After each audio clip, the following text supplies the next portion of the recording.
Hi, everyone. Hey, guys. Welcome to a podcast will save this relationship. I'm Josh, he, him. I'm Sarah, she, her. And on today's podcast, I broke a fucking chair. Right at the end. I don't even know with my how big it fat happened. ass. So, yeah, we talked about a movie, and then we did Reddit stories. We did.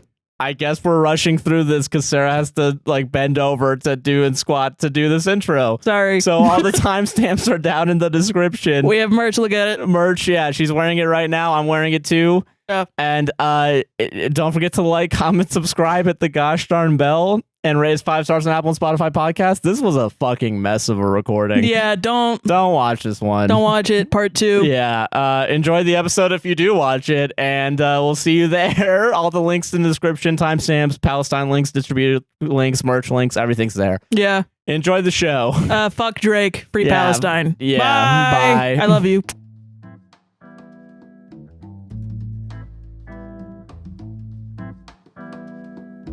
Woo! Woo! Hello. Hello. Welcome back. Welcome to Yay! the guys. It is Tuesday. Don't look at the calendar. It's Tuesday. It is Tuesday. It's totally not a day late. Totally not. Shut up. How you doing, Sarah? I'm doing pretty good. How you doing on this Sunday that we're recording? I haven't gotten any sleep for the past 4 days. Yeah, neither have I. Yeah. Well, it's okay. Stop joking. It's Monday. We're recording this. It's Monday. We're recording this. We're gonna get this out on Wednesday, hopefully. Yeah. Yeah. It's been a whirlwind the past few days. It truly has, in more ways than one. Honestly, I'm talking just in general. In general, with our life. Yeah. And yeah. I don't want to talk about that just yet. I do. I just mean like in life. Like I couldn't sleep last night. But yeah, no, I have not been able to get sleep. No, me neither, man. Good sleep. Like I've been waking up at 2 in the afternoon. And Same, honestly, yeah, I need to figure out what the fuck's going on. I think we're just working too much, man. I think so too. Yeah, we worked through the last weekend that we were supposed to have because I got editing work, which was fine. It was good editing work, but yeah, I definitely was focusing on that. But we're here now. That's what's important. We're doing a podcast this week. We are. I really enjoy doing these podcasts weekly. Yeah, honestly, I've been really enjoying it too. I'm happy that we're a little bit more consistent. Even if it's a day late, I think that's still better than no podcast at all. No, I think so too. And it's also it's just routine. Yeah. Now, I think the anxiety, it's weird. The anxiety I had when I would get sick and then I wouldn't do a podcast for a week, the anxiety I would have going back into the podcast. Yeah, whatever charisma and charm I feel like I have as I keep doing the podcast, I feel goes away immediately the week that I take off. It's weird. Yeah, it makes no fucking sense. I mean, and I go back and forth on is this just what the job is, or is this an addiction? Yeah, I get to that. Validation. Yeah. And dopamine and shit like that, Because is it just I'm worried about people perceiving me and stuff? Or I don't know. I think about that all the time. No, that's fair. I get that. But since just doing it a lot, and that's what everyone in entertainment says, is just keep fucking doing it. Whatever it is that you're doing a lot, and then you'll get used to it. Yeah. But I'm am I just beating myself up a lot and getting used to getting punched? Or am I... Yeah, I can get that. Yeah. I don't know. But yeah, it's interesting, this job. Yeah, fascinating. Anything creative in general. No, I feel that. Yeah, and it's still an easy job. But yeah, the prep work that we do, oh yeah, it's just different. Yeah, it's just But so we're here now. Yes, we are. And Josh, you put yourself through torture this week. I need to put a disclaimer so people don't get mad at me for not watching things that has been suggested multiple times. Honestly, if you get mad at us for not watching something you suggested, I don't know what to tell you. We're different. It's only because the last few weeks I haven't had time. We're supposed to do the Owl House again soon, and we're supposed to watch Bones. We haven't watched Bones in a week, at all, because we've just been super busy. Just with the other shit. Yeah, so we haven't been able to watch the Owl House, but I was able to carve and there's other things that you guys have suggested that I do want to watch at some point. I do want to watch the She-Ra thing. I do want to watch the other. I've never seen anything that was in a coffee. I at least was mildly interested, if nothing else. I was interested in watching. I'm in my my Fallout New Vegas era, and I am falling in love with this game so much that I'm fully like, there are so many amazing shows and I'm like falling in love with art again. That's fair. I get that. Like, just there's so many video games that I've never played. BioShock. Oh yeah. I've played Assassin's Creed. I've never played through Fable fully. There's a lot of games like that came out, and I was too young and I didn't have any money, so I couldn't play them. And I'm excited to just find a whole new franchise and just fully play it. I've gone full gamer mode, I think. Hell yeah, nice. But okay, so I wanted to preface all that because I want to talk about a movie I've watched that you haven't. Yes. We've been talking about behind the scenes, like, okay, people do like when we do like media analysis, and people specifically have been asking you to just talk and I listen. Yes. Sit down and shut up, Sarah. Sit my white woman ass down and listen to a white man to talk about films. So, okay. And I don't think this will be as mansplainy as the Bones one because I haven't seen the film. Yeah, so I'm here to explain to you the 2014 movie. 2014, okay. Boyhood. I don't know. 12 years to make. Yeah, the movie that made 12 years to make. Does anyone know what I'm talking about when I talk about Boyhood? Okay. It was so big for like 3 months. And then no one, I remember, I think in high school, I started watching Red Letter Media. Yeah. And I went through their entire back catalog. And at some point, like, I watched their Half in the Bag on Boyhood.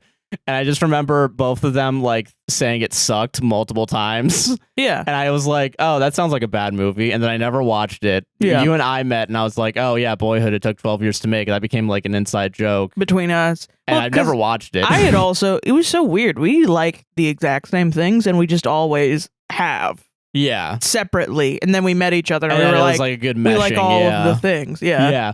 So, okay. So, and like, I don't know why it came up to me like recently. I think I had like an ADHD moment. Probably. Yeah. Where I was just like going down a rabbit hole and I thought of Boyhood once and I was like, oh yeah, I remember that fucking movie. I think it was something about like took 10 years to make or something. And then we had said the meme again and you were like, oh yeah, that fucking movie. Yeah. Yeah. I think that's what it was. Yeah. So I was like, hey, let's try out that segment idea where I just explain a movie to you. And I decided for the first one to do is Boyhood, a movie no one fucking remembers. Except for the fact that some people do. I actually was watching, there was a Factorio video that was like, this is a weird fucking reference, but like there's a Factorio video that was like, can you win Factorio on a 9x12 plot like of the map? And in the beginning, they just the person just put a bunch of different references to the numbers 9 and 12.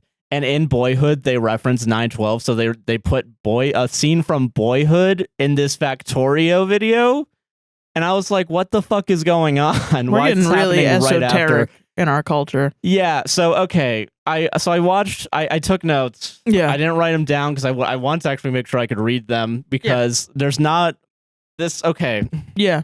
This movie's 3 hours long. Okay. I want to state that right now. I wasted about 5 hours watching this movie, and it felt like 10 hours.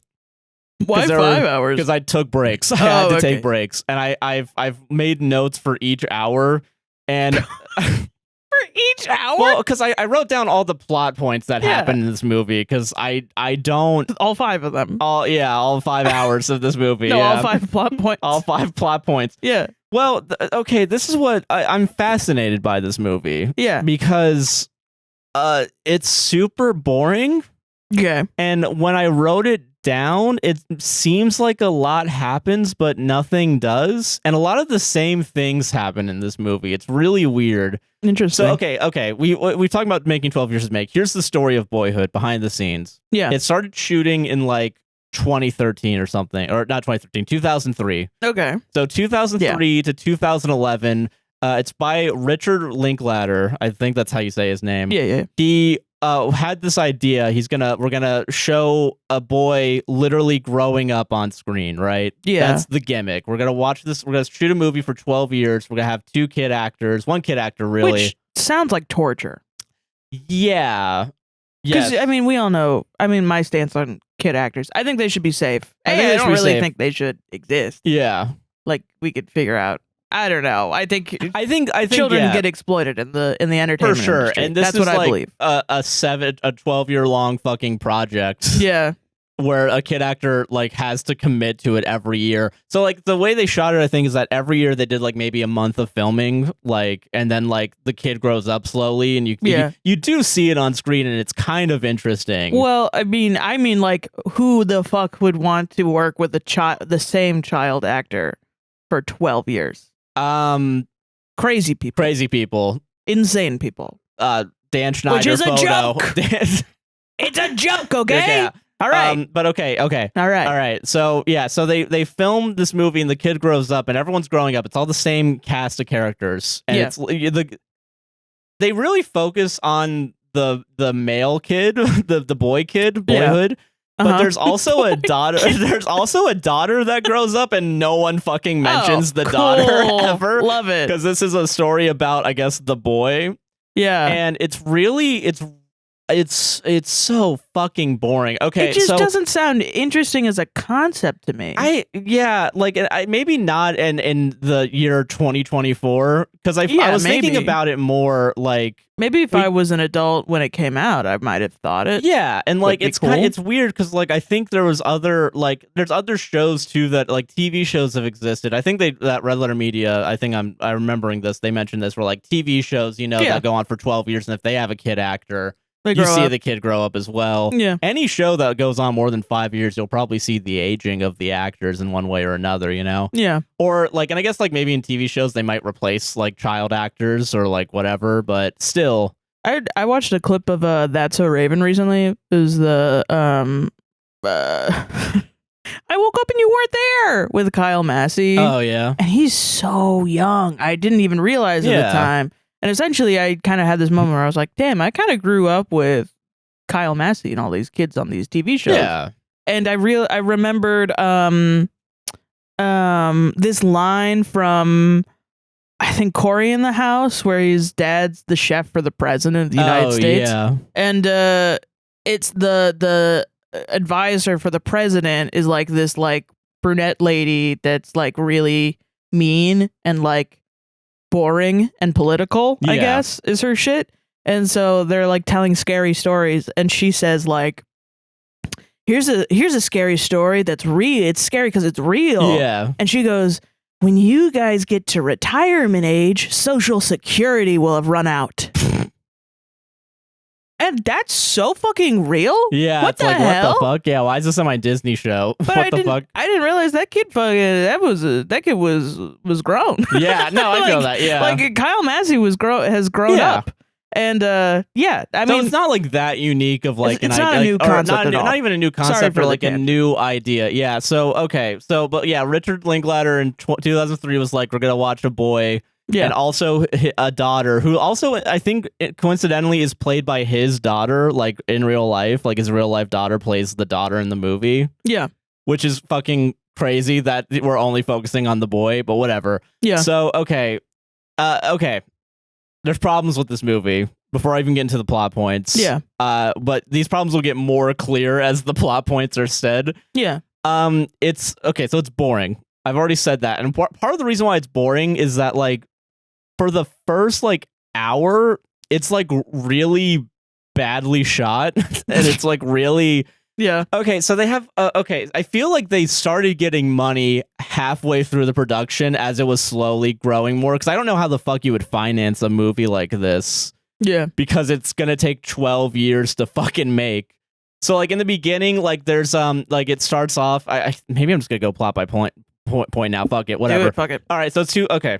I'm settling up. No, notes are opening. It's 2003, I think. That's the first year. Let's go back to 2003. The movie starts off. It's Mason like is a really young kid, and like he's like it's after school or something, and he's just like looking up at the clouds, and it's like I think it's the poster too for the movie where it's like it's like him pointing up like, whoa, what's going on out in the sky? Yeah, and then a teacher comes up and is like, hey, did you do your homework? And he's like, no. And he's like, well, you got to do your homework or else you're not going to do anything in life. And then it's like, okay, we're starting off strong on this. Okay. And then Patricia Arquette shows up. Yeah. I will say I do think Patricia Arquette and Ethan Hawke, the two main adult characters, try. I mean, Patricia I think they're Arquette, both good actors. You can't get me to hate Patricia Arquette. Yeah, she's the love of my life. Yeah, she's fine in this movie. You could, if she's done crazy shit. Ethan Hawke is more interesting though, which is a little upsetting because Ethan Hawke also doesn't show up that much in the movie because he's like kind of a not a deadbeat, but like he starts off as like a absent father because they're divorced and like they say he's in Alaska for a job. And then, like, I don't even remember right now. But weird. So Patricia Arquette picks him up from this day at school, and this is where I was already kind of like, why is it shot this way? Because they don't do this that much throughout the rest of the movie. But so what they do is so if you were to film a car driving scene, how would you shoot it? Let me ask you. I mean, how do they do it on like Modern Family? That's probably the best example I can think of. In Modern Family, since it's like the documentary style, they just have like GoPros set up in the car, like wide angle through the dash, right? I think that's how most car driving scenes are like done. Yeah. I mean, I know olden days they used to get into a fake model of a car with a green screen. And I think that's what I think. There's a few moments in the movie where it seems like it's obviously green screen and it's kind of like that. Yeah. But like, so in this one, I think they're actually driving, but they like shoot it like profile, like side profile. What? Okay. Yeah. So it's Patricia Arquette driving and it's she's like this driving. And also Mason, which is the kid's name, is in the back seat and it's just like shot, reverse shot, reverse shot. Which way is Patricia Arquette facing, left or right? Right. Okay, that makes sense. She's facing right, so Mason's facing right, but it's like both of them, and it's like shot, reverse shot, reverse shot, and it's like Weird. A little bit jarring. Yeah. And I know this is like a nitpick, but like this is... I kind of like it, though. I wasn't that into it. Because it's also like they're having like this conversation, because now they're having a conversation about him like not doing homework or something. And I'm gonna say this now. Yeah. I'm gonna say the exact same sentences over and over again in this review of the movie. Yeah. And it's just gonna be, instead of he's a little kid, he's a slightly taller kid now, and there's someone telling him to do his homework. All right. Yeah. Movie sucks. Okay. Yeah. It sounds like an interesting director, like cinematography choice. I'd like to see it. But I can tell that it might be jarring. It's a little bit, a little jarring in the beginning. So, so they're driving, they eventually go home, and Mason hangs out with, like, some kids, and they're, like, spray painting, like, the sides of, like, Hell yeah. How do these kids get spray paint? I guess it's 2003. Yeah, it's 2003, whatever, doesn't matter. And, like, they're spray painting, like walls, and they're looking at nudie mags out in the forest. Yeah, and, and then we're introduced to his sister, and the sister is, like... the most annoying. Okay. And it's really upsetting because I'm like, why is she written this way? Yeah. Because like, another thing that I need to talk about with this movie is how nostalgia is fucking stupid. Yeah. Because there's so many shots as the movie progresses where it's like a close-up of like the original Xbox controller. And then 5 years later, it's them playing like Wii Sports, and it's like just a scene dedicated to them playing Wii Sports. Mm-hmm. And there's scenes like we're in the computer lab, and it's like the old Mac monitors with like the rounded. Oh yeah. So they're like really focusing in on like these technological milestones. But at some point, I'm just like, this is filler. This is really not adding much other than, oh, I guess it's that year now. Yeah. It's like, and it's really like, and because I was. That's really interesting because, like, that's kind of like an older way to describe the decade. Like, I guess a good example in my mind that pops up is like BoJack Horseman. When they do a flashback to the 80s, the song playing on the car is like, and it's the 80s, and everything is... It might as well be that, too. Everything's the 80s. Because they also do that with... The they do that with the music, too. And, like, the first song, I think, is Yellow by Coldplay. Yeah. And then at some point... And this is why I'm bringing up the sister being annoying, because, like, in the beginning, like, she's, like, I think the older sister, but, like, she's, like, doing the Britney Spears, Oops, I Didn't Again. And, like, at some point, she, like, hits him with a blanket, not in this year, but like in a different year. Yeah. It's wild. Okay. so, and also like, okay, so like in the future too, like when the iPhone starts coming out, they like start focusing on the iPhone and like, you know, the FaceTime or whatever. Yeah. Which makes sense because like, yeah, the technology's changing. I get why you're showing it, but it's just kind of like, it just feels really jarring. I just want to know why all these like nostalgia films, and this is just a general criticism, not about, I haven't seen Boyhood, so I can't criticize it. But like, just in general, like there are a lot of films that I feel like, I'm not an expert, that show nostalgia through consumerism. Yes. Yeah. That's kind of how it comes across in this movie. Yeah, where it's like the products that we have are what like really. Which I guess from if you're gonna do like a documentary, it's kind of true. Like but it's not a. We were doc. It's not. It's a movie. It's a narrative. Yeah. But it's like it's just about this fucking kid. Okay, so he's told to go home for dinner by the sister at this point in the movie. Yeah, and they're going home and like it's Patricia Arquette and like she's a single mom and like she has like a date with like I guess like a boyfriend or something and like she just forgot to tell him that she's not gonna be able to make it, so he leaves and then comes back later and they have a fight overnight. Okay. And then Mason wakes up during the fight and the mom's basically like, yeah, I wish I never had kids. And then, oh shit. Yeah, and it's like, oh wow, all right. And then like he wakes up the next day and then they eventually move out of the state like immediately. Like first 10 minutes they start off in this house and then they're like, oh, it's gonna be good. You guys are gonna have your own separate rooms. Yeah. And it's just like I get it, but it's also like another thing that really takes me out of it is that I don't want to watch a movie that's representative of like 20% of my childhood. It's a little too close to home a little bit. I was gonna say I remember being on the couch watching Britney Spears perform "Oops, I Did It Again," and then it's hitting my brother with a blanket, and then my mom being like, "I don't want to have kids," and it seems pretty accurate, which I think is great. I think it's Why would I pay $20 to see it in a movie? Why did I pay $4 to rent this to feel bad about it? So so like they move to like Houston or something, and then like he's at a new school, and like he's making new friends, and it like the first kid's like welcome to the sick, and like fist bumps him or whatever, and then like and there's a teacher. It doesn't matter. None of this matters. Yeah, because it's fucking dog shit. So okay. So he moves. He's at a new school. He's making the new friends, and then they moved to Houston. Oh yeah, okay. So then the dad shows up and it's Ethan Hawke. Yeah. And like Ethan Hawke like shows up to like I think the grandparents' house is what it is. Like and like she's the Patricia Arquette's mom's looking over them and Ethan Hawke's like, "Oh, I'll take him. And also I'll bring him back home." And the grandma's like, "I don't know. Don't do that. Your mom doesn't want that. Their mom doesn't want that." And it's like, "No, I got it. It's fine." Yeah. And so he takes them and they go bowling. And this is I've seen that. I walked in on you watching this. This is when you walked in on me watching Boyhood. Yeah, it makes it sound like something shameful. Yeah. And right before you walked in, so they're bowling and the kid's like, "Oh, I want to have bumpers." And the dad's like, you don't get fucking bumpers. It's not like that, but it might as well be like that, where he's kind of like calling him a pussy. Jesus. Okay. Yeah, it's like no, if you want to get good at it, you can't have the bumpers. So yeah, isn't this a fun movie? From how I'm describing it. I mean, I get it. Like maybe if it makes it, I don't even know.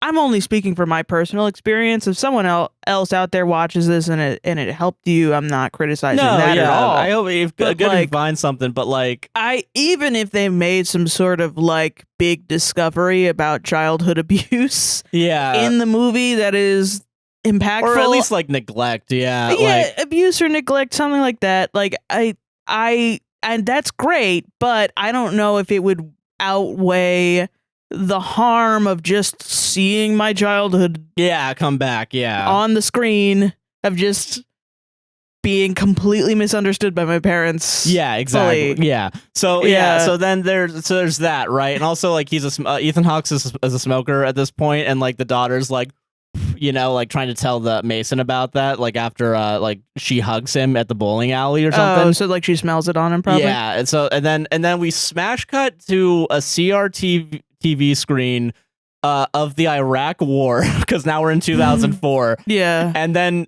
Ethan Hawke goes into this white liberal rant about how Bush is bad and who are you going to vote for, 8-year-old, about in 2004. Real though. And then Which my dad talked to me about. I mean, I don't think my dad talked to me about George Bush all the time, but Ethan Hawke talks about Iraq a lot. Yeah, and like, listen. Yes, you're correct. Fuck Bush. And yeah, you should vote for anyone besides. And everyone was talking about Bush at this time, so that's true. So like, and he's like just explaining them the Iraq War and how Bush is bad or whatever. Yeah. And then he takes them home and like he's just like I think Mason has like, and this is not brought up ever again. He's like into like collecting like dead animal parts, like crickets or something, like bugs and insects. Okay. Not animals. He's not like a psychopath killing squirrels.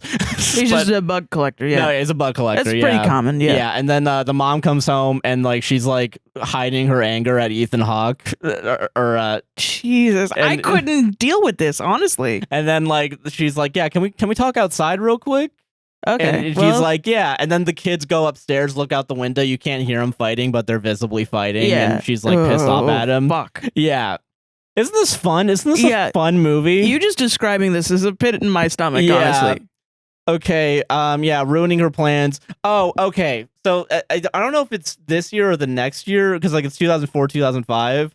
But okay, so she broke up with the boyfriend because they moved, right? Yeah. Patricia Arquette's taking classes at some university, and I think it's like she's in like a psychology class, and she's and like she stays after like everyone. Okay, so it's sorry. No, it's okay. There's a lot that's about to happen. I'm disturbed by how real this is. Yeah, listen, we can give it props for being real. We don't put a dragon in there, please. Just drop a dragon in the sky. Movies. So just like a big emoji. I don't know. So Patricia Arquette's at college and Mason's there because like I guess she has to look over Mason, right? Okay. So Mason's like just drawing like octopus and shit, whatever. It doesn't matter. So the professor's like kind of a corny professor. He's making jokes and he's talking about sex to all these college kids or whatever. Yeah. And then it's like, all right, class dismissed. And then Patricia Arquette goes up to him and is like, oh hey, that was a good class. And then tells Mason and they start walking away, and Mason goes ahead of them. And then the professor starts flirting with Patricia Arquette. Yeah. Oh, it's gonna get better. Sarah, don't worry. Oh, I want you to keep this in mind, and I want you to keep this in mind because this is an important detail because we're gonna have like a flip of this later. So okay, so they're flirting, right? And like Mason sees it obviously, and he's like, "What the fuck's going on?" And then we smash cut to next year. They're moved into his house and they're married. And like they I think it starts off with like the grandma watching over them, and they've been incorporated with his kids. So like they have a stepbrother and a stepsister. Okay. And then they get back from Europe. Like they went on a Europe trip, and then they go out to like a fancy dinner, and like the dad's like kind of controlling, like, hey, don't have your Tamagotchi out on the fucking. Fuck you. Also, yeah, another zoom in, like, oh, they're playing with Tamagotchi. Yeah, because it's 2005 or whatever. If you were a real one, they would have had the silver Nintendo DS. Nah, dude, it was just the fucking Tamagotchi. Yeah, not real. Yeah, not real. So okay, so like, and the dad's like, put your fucking computer games away, because he's slowly like kind of like getting like controlling, and Patricia Arquette's also kind of getting controlling, where it's like, oh, you can't have another Coke, Mason, water's fine for you, and it's, I mean, and whatever, right? Kinda, fine. Yeah. So and then really no one should have Coke, but they didn't know that back then. They didn't know that back then. They did know that back then. I don't know. I don't know anything. I'm just a little girl. I'm just a 12-year-old girl. I also want to say for the record, the professor's like super fucking boring, and he's like the worst at this point, and he becomes even worse. But sorry. Sorry, I feel like a child right now because of this, and I don't know what I'm fucking talking about. So, Jesus, at this moment, I'm a 12-year-old girl emotionally. Don't bother me. Don't be mean to me, please. So they also keep doing, and here's more of the like kind of nostalgia stuff that they kept in, because keep in mind, this movie got released in 2014. They had 12 years to decide what scenes stay in and stay out. So they also have like they do a scene where it's charades, and I think this is the scene where the daughter hits Mason with a blanket, and the dad's like, "Hey, don't do that."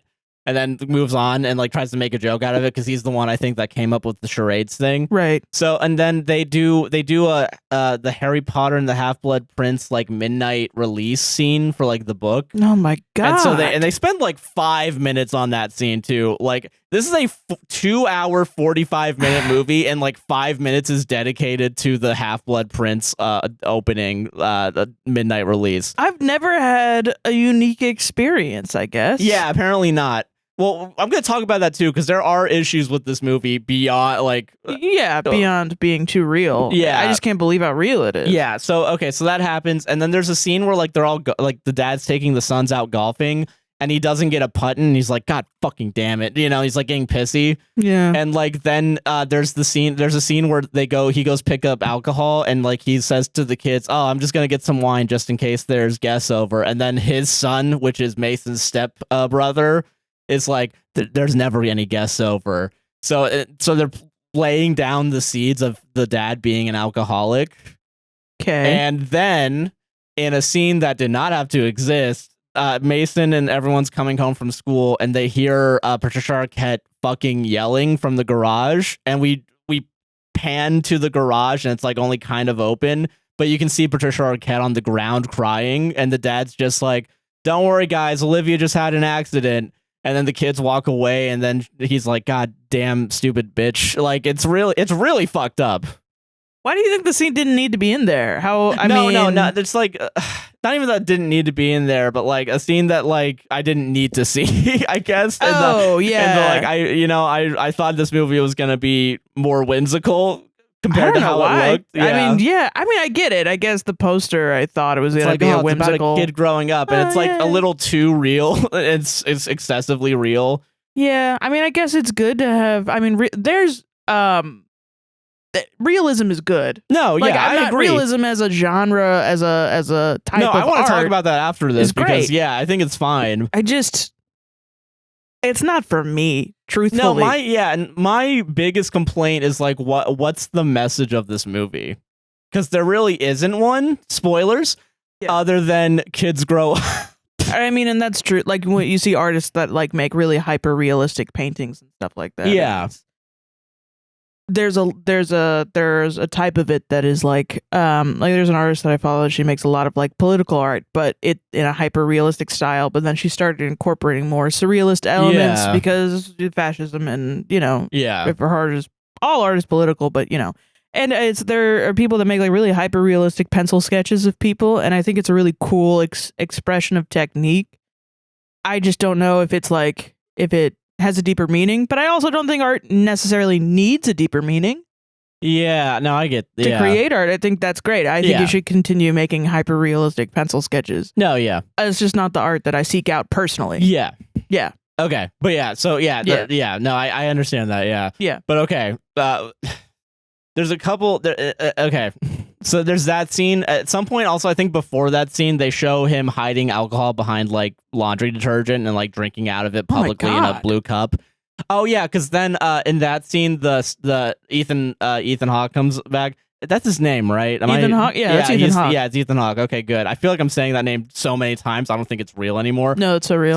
So his name's Mason Sr. So Mason Sr. shows up and takes his kids, not the stepkids, to like a butterfly sanctuary, and like he's like, oh, I've quit smoking, guys. I'm becoming a better father.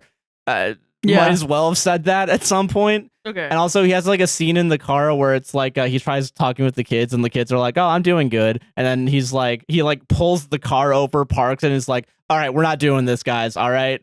We're not going to do the thing where I'm just the biological father coming up and it's like, oh, I'm just good. And we don't really have a conversation.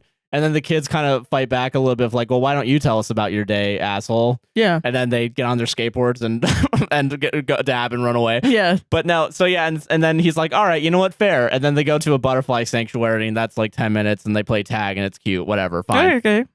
Fine. That's kind of a good, it's good to address. It's good to address. It does happen sometimes. Yeah, keep all of this in mind. Every detail in this movie is important because it all leads to dog shit, okay?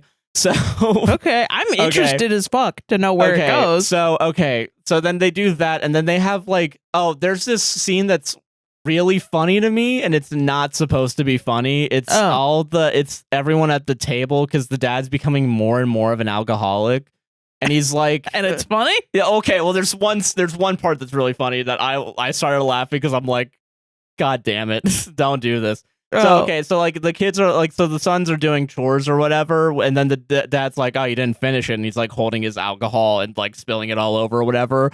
Not played for laughs, by the way. No, of course not, because it's a drama serious fucking yeah. And he's like getting really shitty, and like at some point there's like a dinner scene where it's like fucking like I think this might be after the scene where Patricia Arquette actually. So I might get all these details a little bit confused, but I think it's right after the Patricia Arquette on the ground.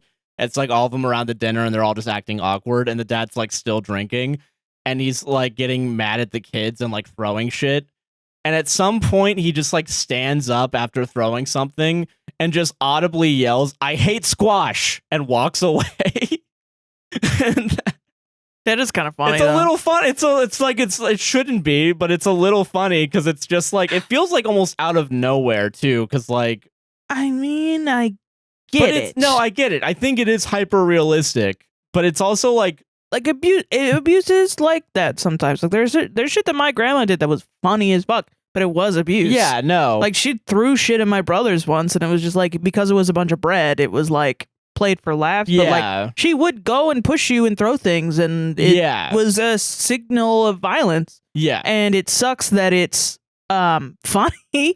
But it is. No, yeah. It was funny. There's a lot of things my mom did that was really funny that are separate from the abuse shit. I mean, some of it actually was, I look back on it, not funny. And I think that's why I have like a really dark sense of humor. Yeah, I'm really edgy. No, I mean, like, I feel like that's why a lot of times I think dark shit is funny is because I've just learned to cope with it with laughter. I get it. Yeah, and like, I understand that, yeah. But I feel like I'm the least funny out of all my family, honestly. Those bitches are funny as fuck, but they're fucked up. Yeah, but okay, so after that scene, they basically, Patricia Arquette's like, all right, we're out, we're done. And like the dad's like she brings like a friend or something, and the dad's like still being kind of shitty, and like Patricia Arquette's yelling like, don't touch my kids, and he's like, like trying to touch them or whatever, like not like patting them on the back as they leave, like harshly, Oh, she's like, don't beat my kids. Yeah, don't beat my kids, basically, yeah. And then they drive away, and like she's like at a friend's house, and they're just living with her and like their daughter. And then we cut to next year. She's living in a different house because now she's a professor, I think. I think that's what happens. Let me double check because 90% of this movie is a fucking blur. Oh, also the stepdad forces Mason to get a haircut because he has like long hair and like doesn't tell anyone about it. And like Jesus. Yeah, and like doesn't even tell Patricia Arquette about it. And like then that's one of the things that also kind of leads up to the Oh yeah, the dad also commit check fraud for alcohol. Like he good times, yeah. Okay, so then they go to a new school, and the daughter's resentful of the new school because they moved to they had to move out of the place, whatever. How is the daughter the most annoying person? Josh, I'm gonna challenge you here. How is the daughter the most annoying actor? She's the most annoying in the first part, and then she becomes like not a part of the movie and like more realistic of a person. Okay. Like, I genuinely have a problem because the way that she's written is like meant to be like you hate her. Like it's because genuinely she's the little sister. She's the older sister. Older sister, okay. And then Mason's the younger one, and that's the one that we're focusing on too. We're viewing everything through the lens of Mason. I see. Yeah. That's why I'm saying that.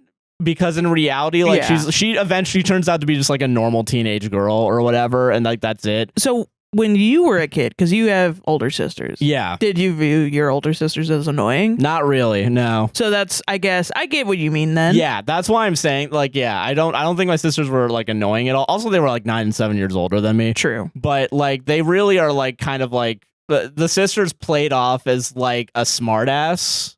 Oh. And Mason's more of like a passive person and just kind of like, I will do whatever, like kind of. I see. So like if there's like a pot stirrer in the family, it's the little sister for a little bit. And then like she becomes like a normal teenage girl and none of this mattered.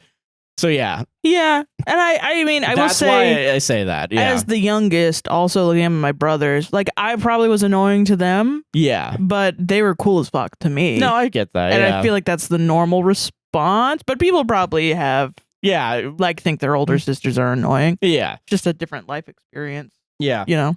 Okay, so we're now in 2008 and your notes look crazy. Yeah, because I wrote down everything that happened in this fucking movie. So, okay, so it's 2008 and it's Obama because the dad wants to. He's telling his kids to put the whatever the things that you stick in the ground. The signage, the political signs. Yeah, and he's like walking around, and at some point he oh god, yeah, there's a scene where during this is like a 20-minute 10-minute scene. So during that scene though, there's two different people that they talk to because this is still in Texas and this is still in Houston. Also, the dad, I want to state for the record, the dad has a black Dodge Charger or something some fucking car. Yeah. This is an important detail, it'll come up later. Okay. The off-duty cop car. Yeah, the cop car, yeah. Yeah. Fuck you. So I'm still getting one. Fuck Josh you. wants a Dodge Charger even though it's the off-duty cop car. I don't care. Yeah. Okay, so there's a scene where the daughter is talking to some woman and the woman's like, oh, it's so cool that you guys are doing this. I think Obama's really cute. Next scene, then Obama's really cute. Yeah, this adult lady talks. I mean, to he was hot 15-year-old girl about how Obama's cute and that's why she's voting for him.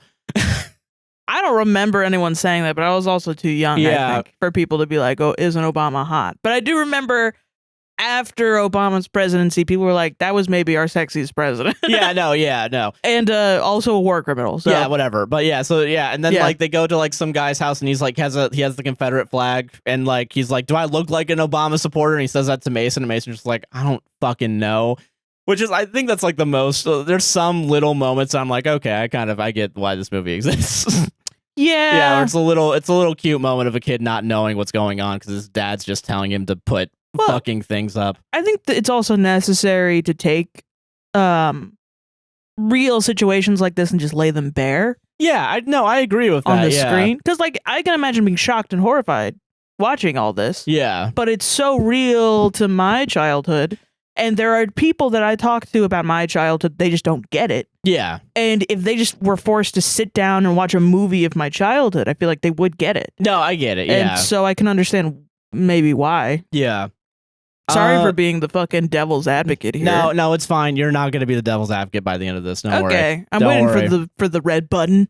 I got a red button for you. Josh, it's press it when you diss. It's actually a red button, unlike certain other people's red buttons. So, okay. Ooh. All right. So, okay. Sorry.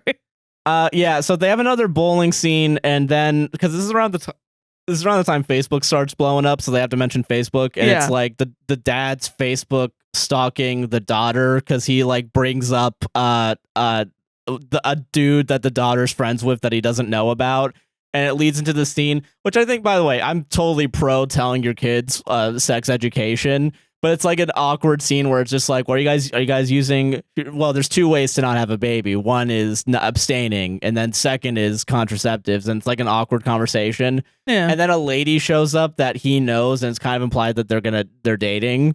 So and then they meet that lady. Who is this? The professor or Ethan Hawke? This is Ethan Hawke. Okay. Ethan Hawke. Yeah. The professor's gone. He's not. He's gone. Yeah. He's not going to show up again for the rest of the movie. He's dead. In my mind, he's dead. He might as well be. He's an alcoholic. He was driving drunk. But okay, so I mean, okay, alcoholism is a disease. I have to pander to the audience. I know, yeah, but okay. They also, so the reason why that also happens is because they talk about Sarah Palin's daughter being pregnant, and they kind of try to dunk on Sarah Palin. Yeah. So, God, I remember that. Wow. Yeah, and then it was weird. Yeah. Okay. So then. Okay, so so there's a little camping scene and there's a lot of bad ADR in it and it sucks and it was because which whatever, fine, because they're walking in the woods, you can't put a fucking shotgun microphone at a wide shot. But still, it was pretty bad obvious. ADR is it was oh, you guys are in the woods, but it sounds like you're in a $5,000 studio right now. I can tell that this is fake as fuck. Yeah, who's doing the sound design? Yeah, and it's they're talking about life or whatever, and the dad's trying to teach lessons. Cool, fine, whatever. It doesn't matter. None of this shit fucking matters. Okay, so okay. I think the kid now starts going to school and he starts getting bullied and they're saying the F slur to him, whatever. I think it's 2009 at this point in the movie. Yeah. Oh, now the mom's finally a professor. She's a teacher now at a college. And this is gonna be I wrote down some things. So mom's a teacher. Teenagers are boring was the note I wrote down. Because I think there's a scene where like Mason's talking to I guess his love interest, and like she's riding a bike slowly, and like he's walking next to her, and like they're talking about a girl who like slit her wrists, and like there's like, oh, I think I'm gonna go see her in the hospital, and it's like played off like casually, and I'm like, what? Jesus Christ, okay. That I don't have that. I did not have that experience. Like I knew people who did self-harm, and but like, it was always emotional and treated with but she's just like, oh, it just happened, maybe I'll go see her in the hospital. It's weird, it doesn't make any fun. Mason's just like, oh yeah, cool. Mason is such a little shit, I'm sorry, he fucking sucks.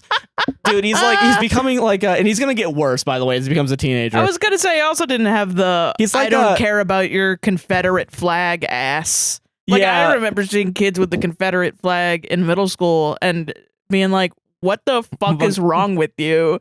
Like, I didn't have that experience. Mason's a passive, like, no, he doesn't, super everything passive, happens around him. He has no agency in the plot at all. It's really fucking annoying. Okay. So the next scene after this is like they go, like one of his friends is like buying a new house and like they're building it. And so they're like, oh, let's go sneak into the house and like drink beers and talk about smashing puss.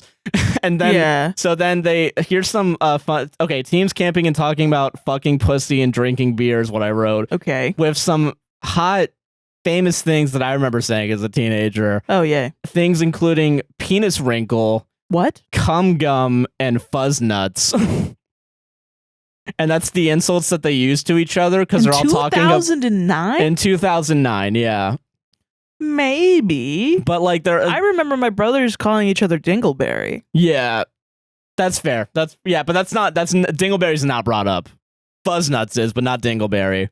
But I mean, I guess it's in the same genre. I guess, but it's like just say fucking Dingleberry, you know? But something like that. I mean, that was kind of the millennial, like, kid shit of just being like weird and. I don't know. Also, I want to state for the record, up until this point, pretty much everyone in the movie's been white.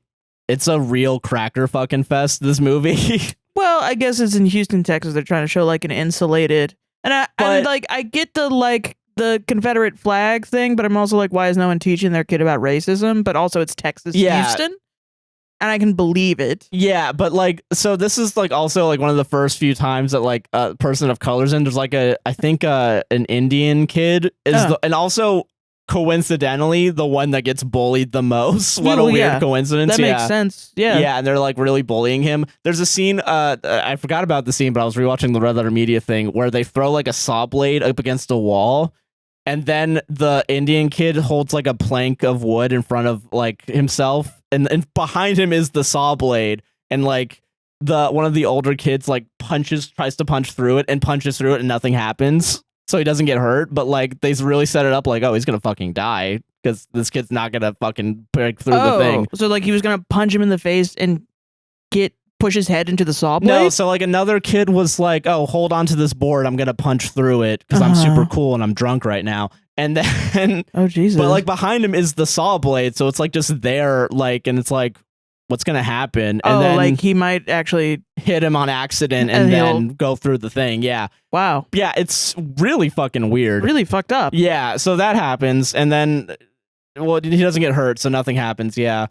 So the mom now is a teacher and she throws a party for her students. Like she's like a college teacher, so she throws a party at her house and invites all the students. That's weird.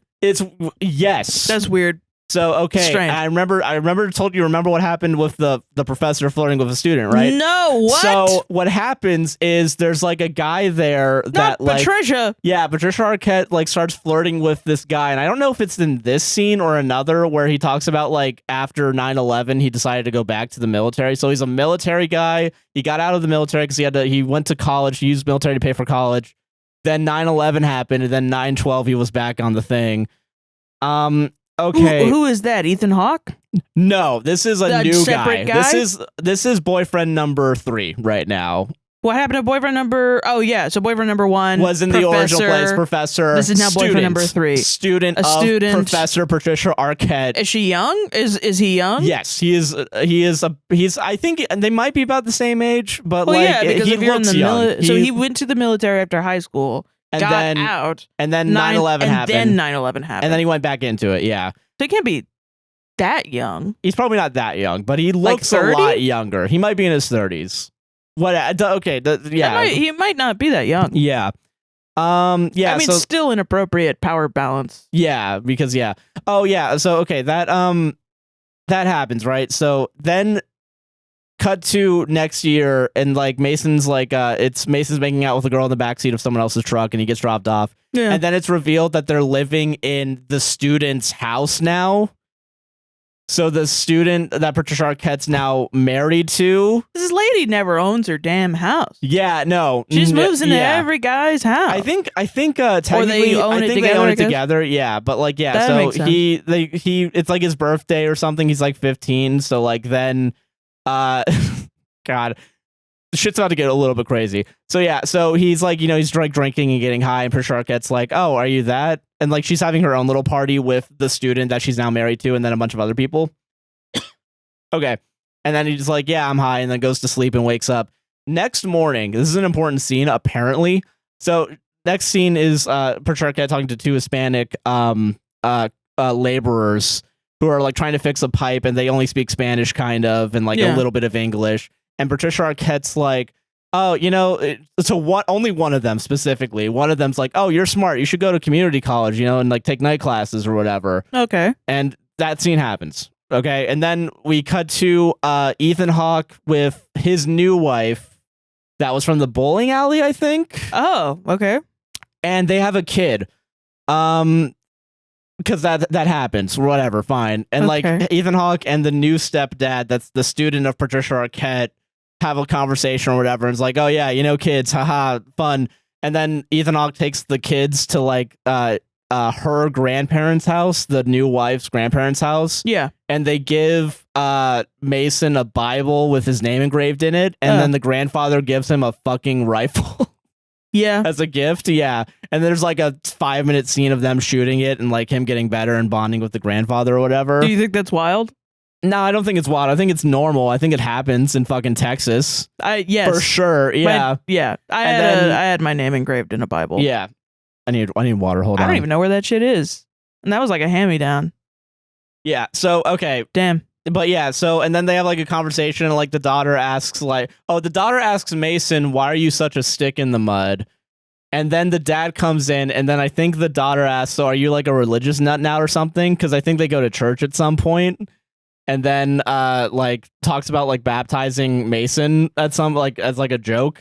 I mean, I don't know. I thought, because I got my engraved Bible when I got confirmed. Yeah. Which is confirmation. I was confirmed in the Anglican faith. So I had to go to like essentially like I had to go to like church every Saturday just to get confirmed. You have to like read the Bible and like know about it. And I don't know. I don't remember if there was like a test or not or something. Yeah. But essentially I was just like in a big room with our pastor, and our pastor read the Bible out to us.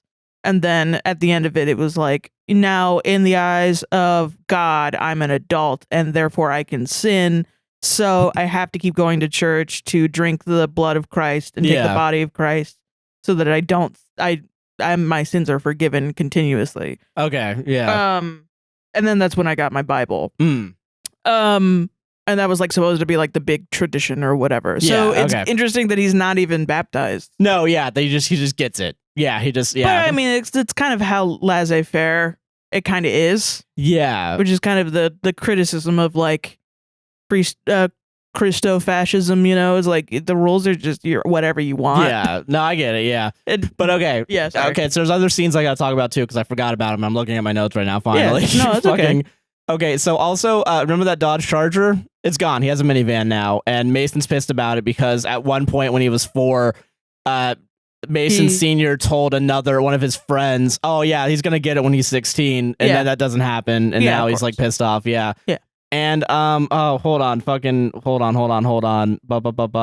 Oh, Mason's starting to get into photography. Important detail, whatever. Okay, cool. And he starts taking photos of shit. It wasn't a rifle, it's a shotgun. Sorry. Let me get my things correct here.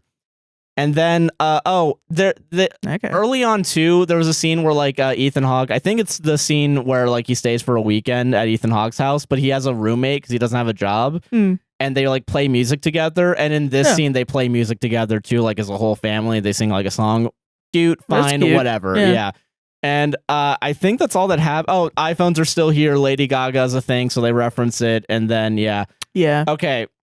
Lady Gaga was a big deal. We're not even at hour 3 yet. She is a big deal still. Yeah. 2011 is the dark room scene, and this scene fucking sucks. Because it's going to happen 7 more times before this movie's over. So, okay, remember how in the beginning there's that teacher that's like, oh, you got to do your fucking homework or else you're never going to get anything in life?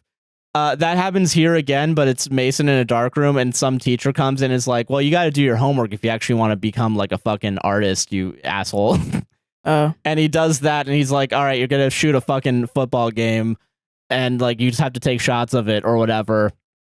So he does, and then they go to a party or something. There's a lot of scenes in this movie where it's just an adult telling Mason, listen, you got to get your fucking life together, man. Like, teenager, you have to, if you like, you know, no one ever really becomes a photographer. Like, if you want to, like, you got to fucking actually do your homework, you know? Okay. Or at least that vibe, you know what I mean? Like, right. Like adult, which, listen, realistic happens. I know. Don't fucking get mad at me, commenters. No, I like that I mean, it's a realistic movie, and I like that you're just laying out what happens in it. But I want you all to understand, this is hour fucking 2 of the goddamn movie. So is the meaning of it going to be like... There is a meaning, okay? And it's the last sentence, last line of this movie, and I'll fucking tell you it. Don't worry, all right? No, I can see that there's a vision, and I'm just like, there's so much put into it, though. Does it warrant it? Yeah, because I can think of like a lot of different other examples that has show this exact real same things, meaning, but they actually use the framing and the narrative to actually use it towards what the meaning is. So I completely understand your criticism. And I like the way that you're telling it. I just hope people listen to the whole thing. Before they start commenting about it. Yeah, okay. So it's a darkroom scene. Kids got a gift with the camera. World's competitive, and assignments are God to teachers. All right, that's what we learned from this scene. Say that again. I'm so sorry. Okay, kids got a gift with the camera is what his like photography teacher says to him. Okay, but the real world's competitive, so you got to do your assignments. That's what the message of this scene is. So he goes to a football thing. And then he goes to a party afterwards, and he like kind of starts philosophizing with his girlfriend, I guess. And like it's like stupid shit, like, well, what if college isn't right for me, you know? And it starts slowly kind of becoming that. I mean, yeah, maybe not. Listen, I dropped out of fucking college. I get it.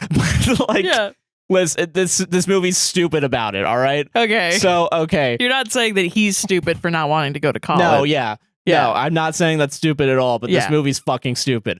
Okay. It's hard because... Okay. Go ahead. No, because I need to say this next fucking sentence because it's in my mind. Yeah. So you know how the first stepdad was a dick and the second stepdad was a dick and an alcoholic? Is this one a dick? This third one's becoming an alcoholic now. What the fuck, man? Because this movie's fucking stupid.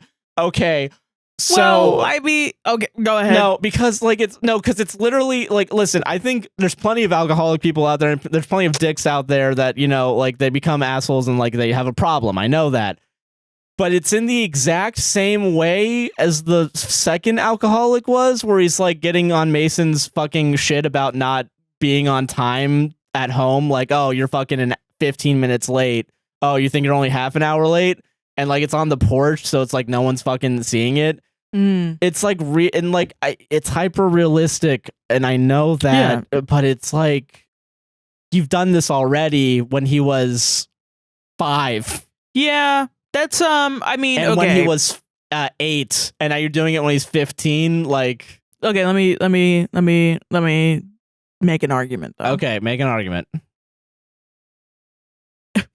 And I realize it's stupid. Like, my argument is stupid. It's the people kind of projecting onto Reddit stories in the comments. Yes, yeah. And I don't even just mean our comments. I mean, like, anytime a Reddit story goes viral. Yeah, and everyone in the comment section is like, but what if OP was an orphan? You know, like people just start saying shit, and realistically, it's like at this point, this person is, we don't know anything about them. Yeah. But it could be that Patricia Arquette is has her own trauma. Like Patricia Arquette's the mom. The mom character might have her own trauma and is attracted to alcoholic men. That is fair. That is going through this issue, because it is true when you are a victim of abuse. If you're dysregulated in your mind, and listen, I am speaking declaratively. I'm not an expert. Do not take what I'm saying as an expert. Go to an actual therapist, psychiatrist, people that are trained in trauma. But like I've learned from my own therapy, when you are emotionally dysregulated your entire life, and then all of a sudden you get to choose your own life partner, you instinctively are going to go towards the person that dysregulates you. Yeah. Because it feels safe, because it feels like your childhood. And actually being in a healthy relationship feels less safe, because you're like, oh, fuck. Yeah, yeah. I don't know what to do. I now need to regulate my own emotions, and I can't do the things that I've been doing to keep myself regulated throughout my childhood, which is what I learned as a child. Yeah. That's why breaking the cycle of generational trauma is really difficult. No, yeah. Now, does this movie make that point in a good artistic way? I don't know, because I didn't watch the fucking movie. I'll give you an answer. No, yeah, probably not. But okay, so real quick, because okay, the new stepdad's was also getting shitty beforehand, because at some point Mason like paints his nails and like he has an earring, and basically the dad's like, "Oh, you're kind of gay, aren't you?"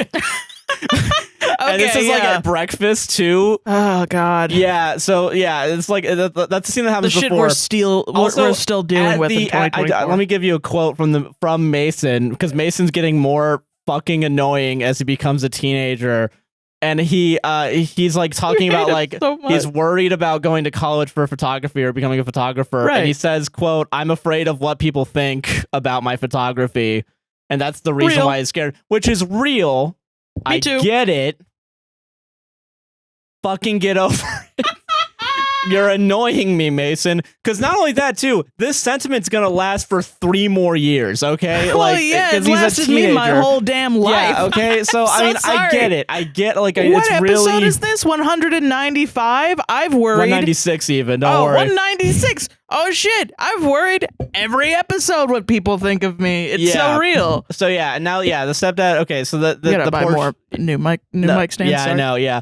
But okay, so there's the porch scene happens where the dad's like now drinking, and like there's audibly and almost like for comedic effect when the dad stands up, it's the sound of cans moving. It's really stupid. I laughed at that moment. I'm like, I get it. He's an alcoholic. He has one beer in his hand. That's what that's meant this whole fucking movie. I'm laughing because I'm in my mind creating the sound, and I love shit like that where it's like super quiet and calm, and then someone is like, well, better get up, and then it's just like a huge fucking sound. Yeah, like an explosion. Yeah, I love shit like that's my stupid. So that's the end of 2011. We're now in 2012, and Patricia Arquette and him are divorced now again. And now I think the daughter's off to college at this point, and now we know the mom's old because she wears glasses whenever she reads from here on out. Okay, that's where we're at. What's that John Mulaney bit? Which also a piece of shit. Everybody's a piece of shit. Everyone's a fucking piece of shit. Whatever. John Mulaney bit where he, at the end, he's like, and the end of the stand-up where he goes to get anxiety medication, and the guy, he gets a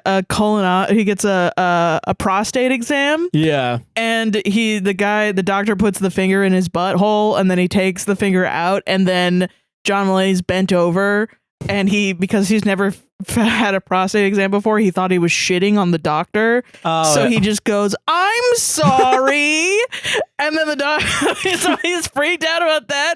And then he passes out because he didn't eat that day. Oh my God. So he's like, I made a total fool of myself because he lied about his anxiety to get Xanax. Yeah. And then he went, "I'm sorry." And then he passed out.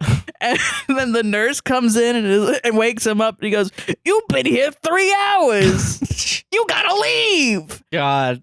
And he was wearing glasses and had a beard to show that time has passed. Yeah. Is the ending of that special. Yeah, So funny, man. Yeah, so Fuck him for being a dick. Yeah, but in this movie, we know Patricia Arquette's old because she's wearing glasses when she's looking at the bills, and she's like, "Oh, what if I sold the house? How would you fucking how would you feel about that?" Whatever. Yeah, I think that happens next year. Whatever, it doesn't matter. None of the shit matters. This movie sounds great. Sounds like a comedy. It's not. So Mason gets a job like bussing at a restaurant, and he's doing it with his girlfriend, and the manager is like shitty, and he's like, and now the manager has his scene of like, listen, if you just fucking dedicate yourself, you can become fry hook cook next summer. And it's like, I saw you chatting it up with that lady, and also you ate a shrimp, you asshole. But if you just apply yourself, you can become fry cook. And then that scene's over. Yeah.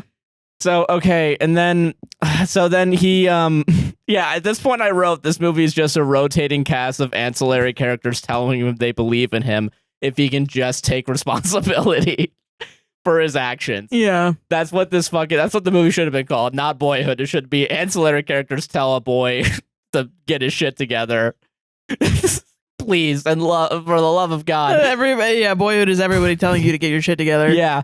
Hour 3. This is finally the last 45 fucking minutes of this movie. I'm so sick of this. Okay. So he's driving with his girlfriend to go look at colleges, and they have a conversation about like him deleting his face. Is it the same girlfriend? Or? Yes, it's the same girlfriend. That's nice. So it's the same girlfriend, and it's like I think it's the same person that he rode the bike with, and that was like, I don't fucking care about girls who slit their fucking wrists or whatever. That doesn't matter. So don't clip that, guys. I'm sorry. That's what this movie says verbatim. I'm sorry. So they're driving. I'm gonna draw you a bath after this so you can. They're driving. Okay, they're driving. Please let me say what I want to say. Baby, you got this. He deletes his Facebook account because he's a teenager, and I did this too when I was a teenager because I was a fucking dipshit. And it's a smart thing to do. It was a smart thing to do, but like at some point, like she shows him a picture. Oh, they have a FaceTime with him and his dad, and the dad's like, don't look at your phone when you're driving. Don't text and drive.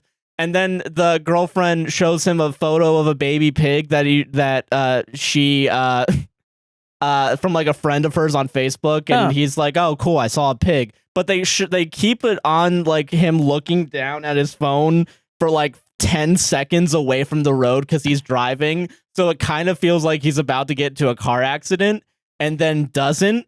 And then he just goes on a tirade about how phones are bad and how we're all robots because of our phones. Because we're all self-regulating now because of Facebook. Who cares? Okay, next. That scene's over, right? None of this shit matters. We're in the home stretch. So the sister's in college and she's dating and doesn't live with the parents anymore, and they're apartment hunting. He's dating his girlfriend. There's a scene where they go watch a bluegrass band. It doesn't matter. There's a diner scene, and there's a guy talking to himself, and like Mason's like, I want to be like that guy, and he's like, oh, I want to be like a reporter or something. And they philosophize about why do people go to diners at 3 a.m. while they themselves are at a diner at 3 a.m. Okay, and then college seems overwhelming to Mason and seems preordained, and they stay up all night watching the sunrise and make out in a parking garage, and then they fuck in the sister's roommate's bed in her dorm, and then the roommate walks in on them. That's and it's a little awkward. Yeah. And that's 2012, so now we're in 2013. That's all the important things that happened in his life that year. So 2013, Mason gets a scholarship for photography, and everyone's trying to convince him to go to college. He has another scene where I think the high school photography teacher, who's a new person now, and it's a lady, like he's taking down his photos from a board, and he gets silver in some fucking context, and she's like, "Oh, you're gonna do great things when you go to college," and that's so everyone's still forcing him to go to college. And then there's like a breakup scene between him and his girlfriend because she wants to take someone else to prom, even though they're dating. Wow. Okay. Yeah, so, and then everyone, like, literally everyone after that scene returns for, like, his graduation party, and, like, his manager gives him a savings bond. Oh, that's very sweet. There's, and, like, also it's like, well, if the photography thing doesn't work out, you always have a job at my place, and, shit like that. Oh, okay. Another thing too. So the mom, she was a professor in college, right? And she invited all the friends over, like all the students over. Mm-hmm. She becomes, I think, friends with another student, and this is like the second or third person of color. She's it's a lady, and she starts hitting on Mason, who she's known since like he was 14 or 15, and is like, oh, do you need a ride to college? And like is like she's holding like a wine glass and like doing like the circling around thing. I mean, if the first time you go to college, usually it's your parents that take you. Yeah, but it's literally like, I don't know why. Yeah, this random lady just offers to do it, and is basically saying, "I will fucking suck your cock if you let me drive you." That's fucked up. Yeah, it's crazy, right? Yeah, that's grooming for sure. Yeah. So okay, Ethan Hawke and Patricia Arquette kind of make up, and he praises her parenting and pays her for the party. Huh. I mean, I will say, I don't know if she.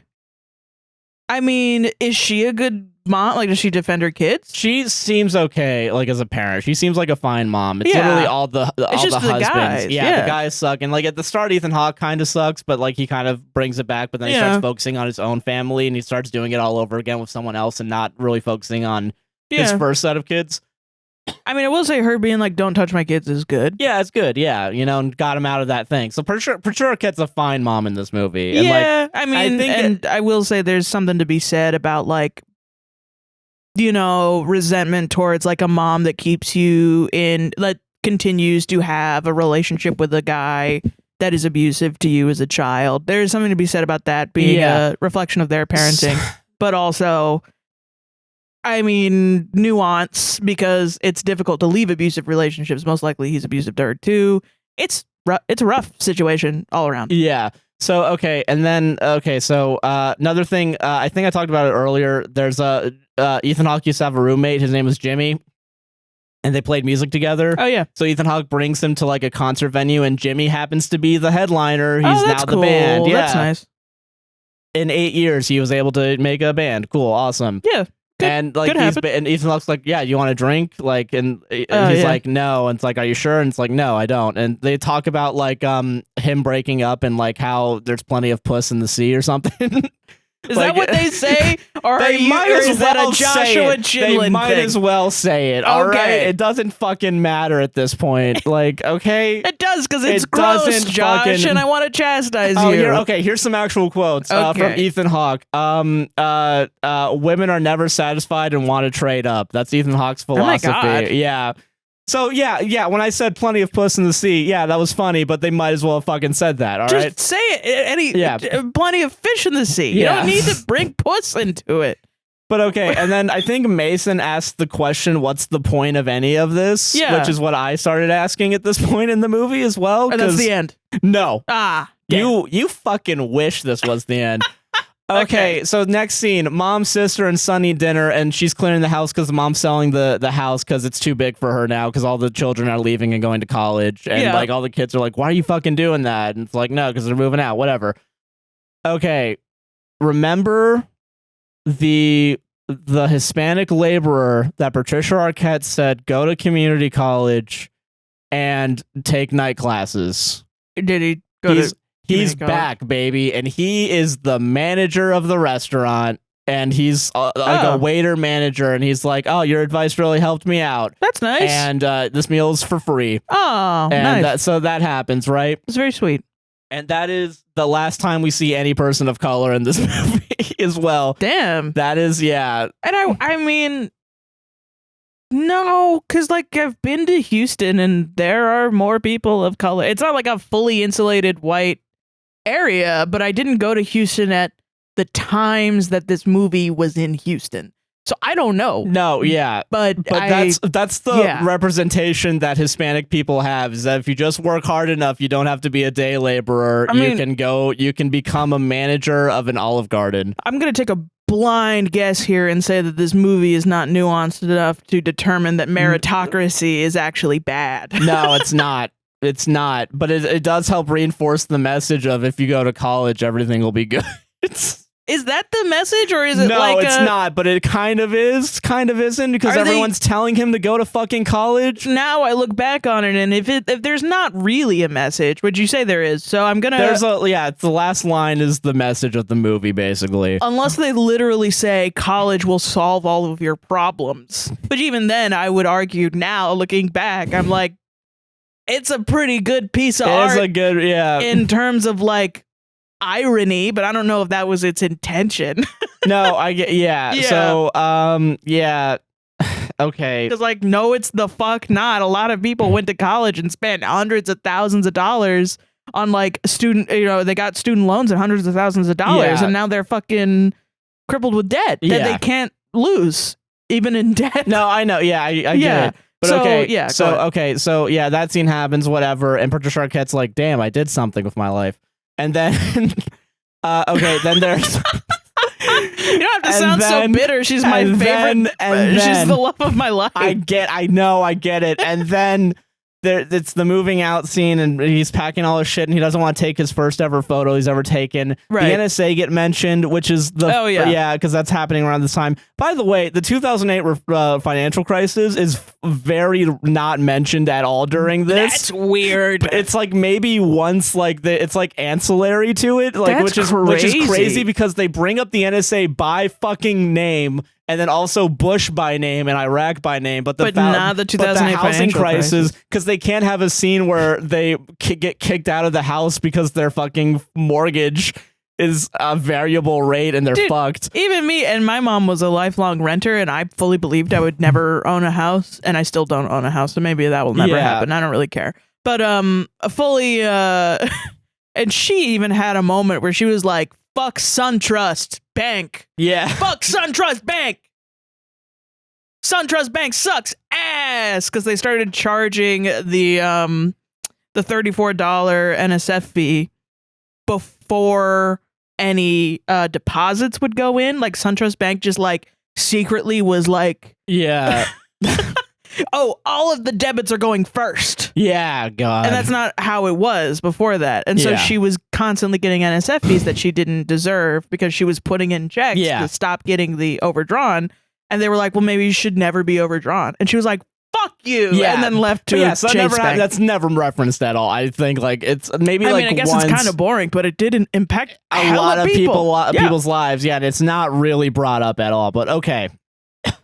So then we get so Patricia breaks down after like he's like, oh, I don't want to take my thing, and he starts going off a rant about like some stupid bullshit, like, oh, there's only 8 types. Like his first photo he's ever taken, he doesn't want to take it for some reason. To college, yeah, he doesn't want to take it. And she breaks down. She has like a mental breakdown at this point, and she's like, God, life goes by so quick. What's next for me? Death. Okay. So and this is her final scene. This is the last scene she has in this movie. Okay. I think they maybe like wave him off like as he drives. So okay. So he drives himself to college. He's gonna drive himself to college, and he starts driving, right? And it's an empty road. It's just him. And this is it's not shot like the beginning where it's side profile. It's actually like on a back of a truck, and it's like 3 minutes long of him just driving. So is he staring at the camera? No, he's just staring at down the road. Yeah, but like he's facing the viewer finally. It's like actually shot like a movie. Interesting. So, okay. Yeah. Well, I mean, it's an interesting. It means something. Yeah. You know. But okay, so he drives on an empty road. He stops for gas at like a rundown gas station in the middle of nowhere. Yeah. And he starts taking photos of like lanterns and all this other shit, and then he gets back on the road, starts driving away. Right. Yeah. Not the end of the movie. So he gets to college. He goes to the dorm room. He meets his friend, and like, oh, the reason why the NSA is mentioned is because like the college was able to get like bump their like happiness rate for dorm roommates, but from like 40 to 100% because they found out they did like an online questionnaire or whatever. And like he's just like, well, why don't we just use the NSA's secret get data? Why do we even do it? You know. Whatever. So he starts hanging out with the roommate, and it's just a carbon copy of Mason. Yeah. No. Yeah. So he the new roommate is like basically just him, and he has a girlfriend, and she has a roommate that's Mason's ex-girlfriend, kinda, but like also like they're both this. It's a carbon copy of a carbon copy because it's the Mason copy has a Mason's ex-girlfriend copy, and then there's a new girl That's come a in. copy of the copy? Yeah, kind of, yeah. Whoa. Okay. They're all the same person, right? 9 Inch Nails. Yeah. So, okay. Yeah, so then, not in this movie, by the way. Right. Yeah, because there's no good music in it. Yeah. Except for Lady Gaga. Which Why could you not put the music in? And the music was so important. Yeah, very rarely, like, is there, like, also, the thing is, like, there's a lot of music in it, and it really just kind of shows how shitty music was for a little bit. Because it's just kind of some of the pop. It's just the, like, popular music from a lot of it. Let me see if I can, like, did I write down the music? This Drake-Kendrick beef is really bringing up a lot of shit from my childhood. Like, I was talking to you and I was like, I'm not really that into hip hop. And now I'm like, oh yeah, remember when this happened, that happened, that happened? And I'm like, oh yeah, I grew up in Atlanta in the 2000s. Yeah. No wonder. Yeah, there's no hip hop in any of this movie. Don't worry. That's crazy to me. Because it was like the only thing on the radio was hip hop. Sarah, this is a problem. This is one of the problems. It's a fucking cracker fest. That's wild. There's only white people in this movie. Maybe country music? I don't know. Bluegrass was in it. That's about it. That makes sense. Yeah. I mean, yeah, we had like bluegrass in Georgia. Yeah, so he moves in, they meet the new person, and it's this new person that's going to be his new girlfriend eventually, whatever, right? Yeah. And they give him like a little treat, and they say after they made him eat it that it's like a drug and it's going to kick in after they start hiking because they're going to go hiking. Up. Awesome, right? So that's fucked up as fuck. Yeah. So then, and Mason's just like, oh, cool, because he's still passive and doesn't ever push back on anything. He's really like, he's just like, all right. And then they go hiking. Okay. They go hiking, and then like his roommates like howl at the moon, and then they say like, every moment that's ever happened brought us to here, man. And then howl at the moon as it starts, because they're like in the middle of the fucking Texas desert. And then Mason and the new girl that he's going to start dating probably are like having a conversation about life. And this is okay, so are we near the last line? This is the last line. Okay. So he's connecting with the new girl, and then here's the Okay, so he talks about the phrase seize the moment, right? And then he has a realization that actually the moment seizes us. And the moment is always around us. And then silence as they just look up in the sky for 10 seconds. And then cut to black, because that's the end of the movie. The moment's around us. That's the message. You can't seize the moment. You gotta, the moment seizes you, man. Okay. So, Sarah, what'd you think of that recap of Boyhood? Still thinking through it. Like, wait, so okay. This is 2 hours and 45 minutes, by the way, that's my problem with it, though. Yeah. Is like as you were telling me multiple different things, I was like, I could think of 3 different movies. Yeah, it might have been longer, but you would probably have a better time watching them. And that's kind of worth it, isn't it? So the movie was like, the moment. It's important, I guess, to be in the moment. Is probably a really see, that's cliche. All right, that's cliche. But that's probably a really elementary analysis of it. So yeah, let's go. Shoot me, I don't know. Yeah, let's go to 6th grade. Actually, you say that at the end of a 2 hour and 45-minute movie? Fuck you. You just wasted my time. Think about all these moments you did sitting here eating popcorn, drinking Coca-Cola in AMC theaters, watching this fucking dog shit. What the fuck are you talking about? Oh my God, that pissed me off. Yeah, Holy shit. Yeah, okay, yeah. So, yeah, think of all the things I said. Did you know that other people have lives? Yeah, okay. Did you know that other people have lives at the same time as you, man? It took me 2 hours and 45 years to think about it. That sucks. That sucks. Are you kidding me? God, I love Chappelle Roan. You want to know why? Why? She was in an interview and she was like, what are these indie boys even saying? Like, oh, you're comparing a girl to a cigarette? Who fucking cares? What does that even mean? Yeah, Who what gives are you a shit? talking about? And that's so real. And it sucks, dude, because like some people just don't have the capacity to make art like that. Like they don't have the capacity to add meaning to their art. By the way, I just remembered this now. That detail, okay, so I think the kid, Mason says seizes the day. So he doesn't even get the flip side of it. The new girlfriend character gets the line to say That's the moment important. seizes. Yeah. The moment seizes you. Moment seizes you. So he doesn't even get to say the lesson of the movie because he's been such a passive fucking character this whole time. Everyone else is doing other shit for him. So it is kind of pro-meritocracy in that way. Yes. Fuck that, man.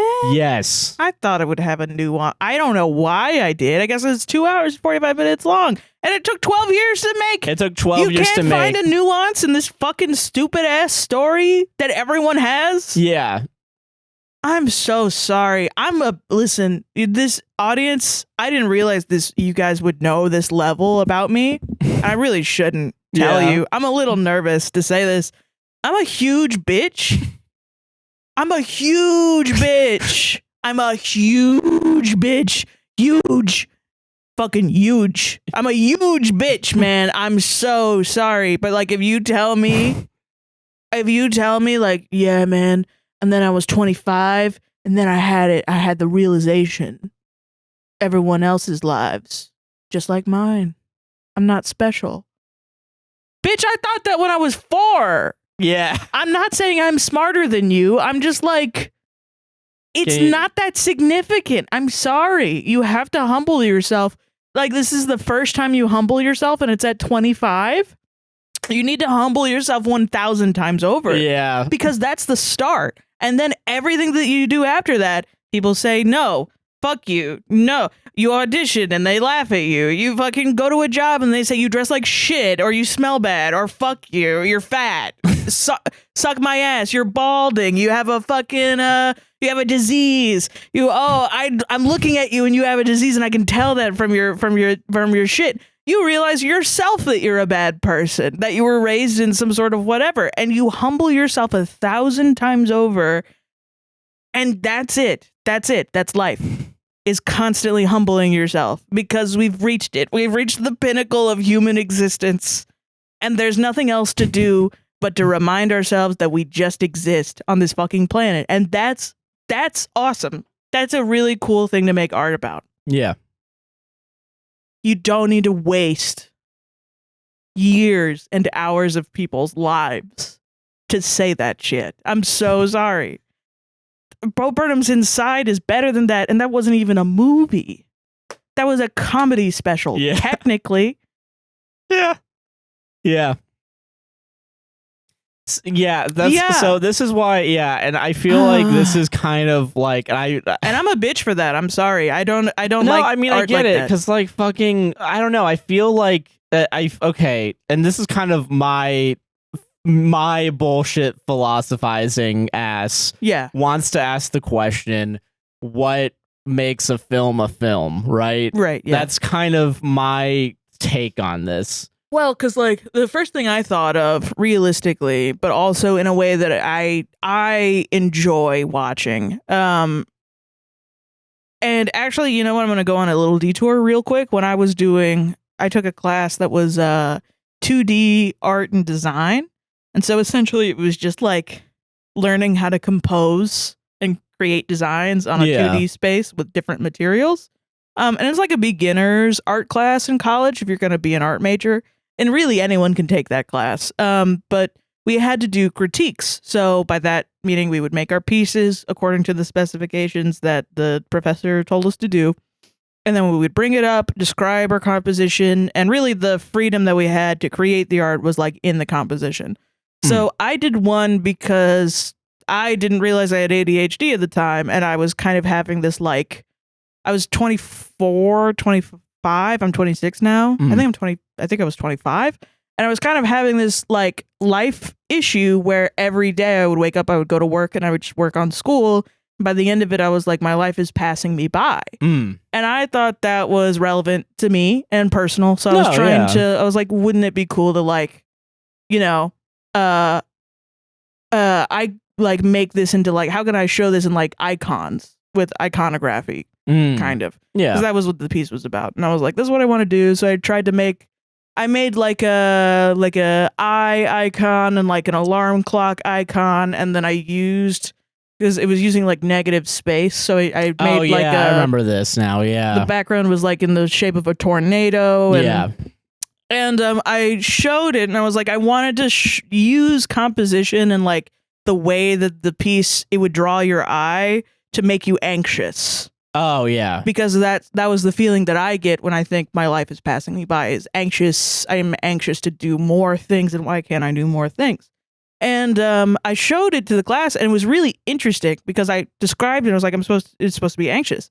And people were like, I don't get anxious when I see it. And I was like, okay, well, this is a class.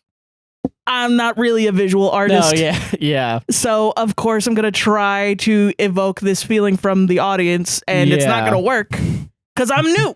No, yeah. I'm new to this. So they were like, no, it's really pleasant, is what they said. And I looked at it and I realized every time I make art, I try to make it look pleasant. And it was a really basic understanding and revelation. And then someone that was like, I have anxiety and I have ADHD and I get anxious looking at that. And the professor, I think he was kind of a dick. He kind of waved it away and was like, yeah, art has different meanings for different people. And I was like, but no, that's interesting, isn't it? And truly that gets to who I am as a person, that when I make art is I'm interested in how the art interacts with the audience, because I'm a performer. I'm a musician. Yeah. That was my first foray into creating, is performing shit that was already made for me on an instrument to show my technical ability. Yeah. So that's the only way that I really see art, is through a technical ability and an art audience relation kind of way. Yeah. And I was like, every time I make art, I want it to be pleasant because I want my audience to like me. And so there's it's something to be said when you make art that is uncomfortable. Yeah. To the audience. Yeah. Like how a Rothko or that guy where people were so upset by it just being one color on a canvas that people cut it. Yeah, up. I remember that one, yeah. And that, there's something to that, because I think that's, there's a lot of self-reflection that goes into creating art and something like that. But I mean, whether or not that's important to you or not, that makes sense. I could see why you wouldn't really be interested in my personal journey as an artist. No, yeah. Who the fuck am I? Yeah. I'm Sarah O'Hearn. Who gives a shit? But that's the thing, is why do I care about some random white kid having the same childhood that everyone else has? Yeah. If the meaning at the end of it isn't about, the way that people are treating you in life and shit. Yeah, it's about because it's not really about, I feel like if you were, I feel like a better angle. Yeah. And this is maybe how I would have done this if I were to waste 12 years of everyone's life. And maybe this is the benefit of hindsight. Yeah, maybe. I feel like there's a cynical angle you can take from this, where in reality, no one's unique. You know what I mean? If this is the childhood that, because in the scenes where it's oh, you remember when you had an Xbox when you were a kid? Or, oh, remember when you had a Wii when you were a kid? Or, oh, look, this elementary school. To us. Yeah, because even the Texas, elementary schools look exactly like Florida elementary schools, and the high schools look exactly the same. Isn't there kind of a sad... Probably don't have the open air concept and the anymore, palm trees. Yeah, but isn't it, I feel like there's a cynical angle of monotony and cynicism that could be there, but it's a whimsical journey where you watch a boy grow up in real time. It's supposed to be whimsical? Yeah. That's what the movie tries to do? It kind of, because every time they focus on the kid, incredibly real and not whimsical at all. It's supposed to, because you're supposed to enjoy watching a kid grow up in front of your eyes. Yeah, and that's the thing, isn't it? Is it am I supposed to enjoy it or am I supposed to get upset at it? I'm thinking of like who's this film for? Like in 2014, it's for adults, right? It's an R-rated fucking movie, so it's for adults. Yeah. Like what's the lesson they're gonna get from it? I shouldn't have drunk so much as a father, right. Or like, oh man, Iraq was crazy. Right. Because like we've both had the exact same experiences. You would assume it's for us. Or is it for people that didn't have those experiences so they know about what we went through? Yeah. Like a film on behalf of us, the people that have had childhoods like that. Yeah. And maybe. I don't know. I didn't have alcoholic stepdads, so I don't know. Yeah, I didn't have 3 different alcoholic stepdads. Yeah. I mean, and maybe that is relevant to people that had childhoods like that. Yeah, and maybe they'll see scene, and I think that's fine. But like, I think for me personally, it's kind of that not being clear to me is kind of like a big misstep because it is a narrative, regardless of whatever It's a fictional story. It's not a documentary. You put a camera on someone, it means more things than what you might intend. You know, and I don't know. I guess like I feel like. What's the benefit of making this over 12 years as opposed to in a couple of years? Yeah, like with different child actors for each. The thing is, some people might get taken aback from how much the child changes growing up because they'll all look different because there are 7, 8, 9, 10 different fucking child actors. But what's the point beyond that? Yeah, and I think honestly, I do agree with you. Like, I feel like if this was maybe because it is relevant to me, I don't find it very like if it was told maybe from like a childhood that is a story that's not told often, like a refugee or someone in a different culture, than just like a straight white kid in Texas. Yeah. One of the largest states in America. Yeah. Is it the largest state or is Alaska larger than Texas? Like by land or? Yeah, land. I have no clue. Size. I don't know. I'll look that up later. But I don't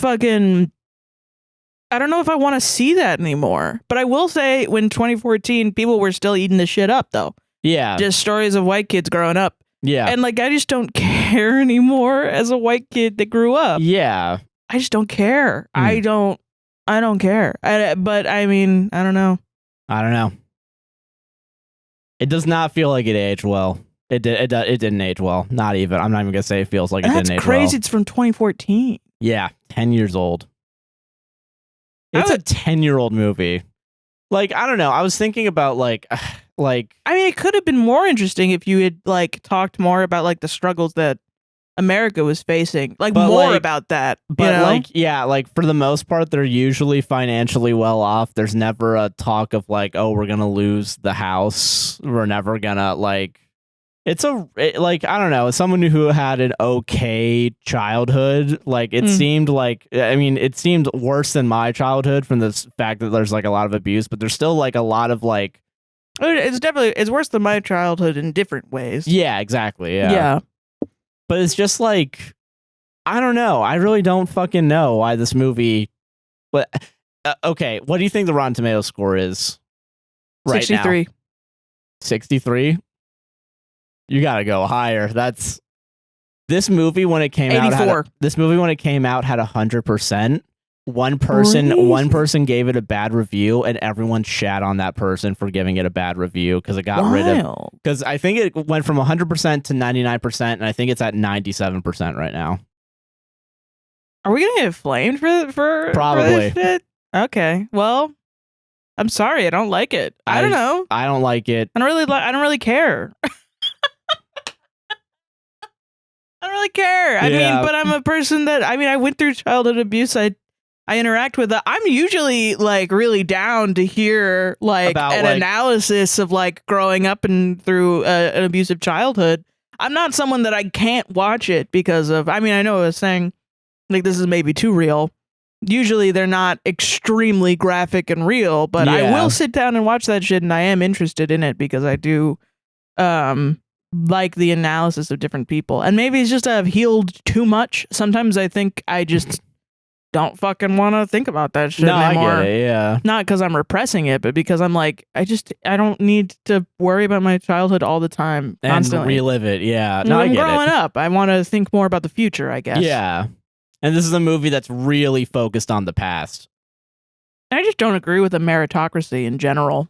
I don't think it's meant to have the meritocracy message, but that's how it comes across to me, at least, because there's so many fucking scenes of people telling this fucking kid, just apply yourself and you might make it. Mm-hmm. And it's annoying after like the third one, because there's like 4, 5, 6, 7 scenes of them. Like, there should be a scene where he's like, shut up. No, he never pushes back. That sucks, man. No. Literally everyone around him does things he doesn't. He just takes photos. That's it. I think that's literally his, yeah. I'm just thinking that would be boring to write. A protagonist that does nothing? Which brings me back to my question. Why do we make films? And who do we make films about, you know? Yeah, because it seems if he's going to be you have to project yourself onto the protagonist. I don't want to look at myself as a boring motherfucker, you know? Yeah, like, that's the thing. You're going to do that with a protagonist anyway. And, like, I don't know. I was thinking about it because, like, I like slice of life films. I like documentaries that take place over the course of a couple months or years. Yeah. I like seeing people grow as people. Okay, so I was going to compare this to Fish Tank, which is a British movie about a young girl who drops out of school. Her mom is poor, and I don't know if she's an addict. I don't remember, probably alcoholic. I don't really know. She has a younger daughter, a younger sister, and then the mom has a boyfriend called, and he I almost said called Michael Fassbender. He's Michael Fassbender, and then the protagonist, who's the young girl, starts an erotic kind of like flirtation with her mom's boyfriend. And then they end up having sex, and it's so essentially her mom's boyfriend is cheating on her mom with her, and then he leaves, and then she goes and finds him, and it turns out that he was cheating on his wife, and he also has a daughter, with her mom, and then cheated on her mom with her, and so she freaks out because she thinks she's in love with him because it's the first time she's ever had sex. And also there's like this is the B plot. The main plot is that she learns to love dance. Oh yeah. And she essentially thinks that she's going to drop out of high school and go and dance. And it's essentially just like a window into the life of a young girl, like this type of young girl that exists in the UK. That's like this she's got like a Scouse accent, and she's very poor, and you know, these things where she's not very educated, and, you know, they're kind of like, there's like a cultural appropriation of Black American culture. And it shows like the struggles that she's growing up with, and she's practicing for this audition. And then she ends up going to Michael Fassbender's house. I think she finds out that he has a wife and a kid. She pisses on his carpet like a dog, and then steals his daughter. Oh my God. In like a really not explained way, but it makes sense why it's not explained, because a lot of what's happened so far hasn't been explained, and it kind of shows that her life is extremely chaotic. Yeah. Eventually Michael Fassbender finds her, slaps her, takes his daughter from her, and then says that he'll never be in love with her because she's 13. Jesus. And that's the big reveal, that all of this has happened and she's 13, and she goes to her audition at the end of the film, and it's for being a stripper. Oh. But she thought it was for like a R&B, like Jesus. Like R&B, like actual like American Idol dance thing. Yeah. Because she doesn't understand the poster. And so she does her dance anyway. And then she leaves. And I think they actually offer her a position as a stripper. Oh my God. Even knowing her age. And she says no, and she leaves. And Jesus. Essentially, she's like just going to go to California and try to whatever. Yeah. But it makes a statement, even though it's not. And it is also like framed narratively in a different way. Like, it's not fully realistic. Yeah. It is at times very surrealistic because you have no idea what the motives are of anyone going on. What even is, not a lot is explained in her brain, because why would it? You're essentially just peering into this girl's life. Yeah. And it doesn't have to be boring. Yeah, right.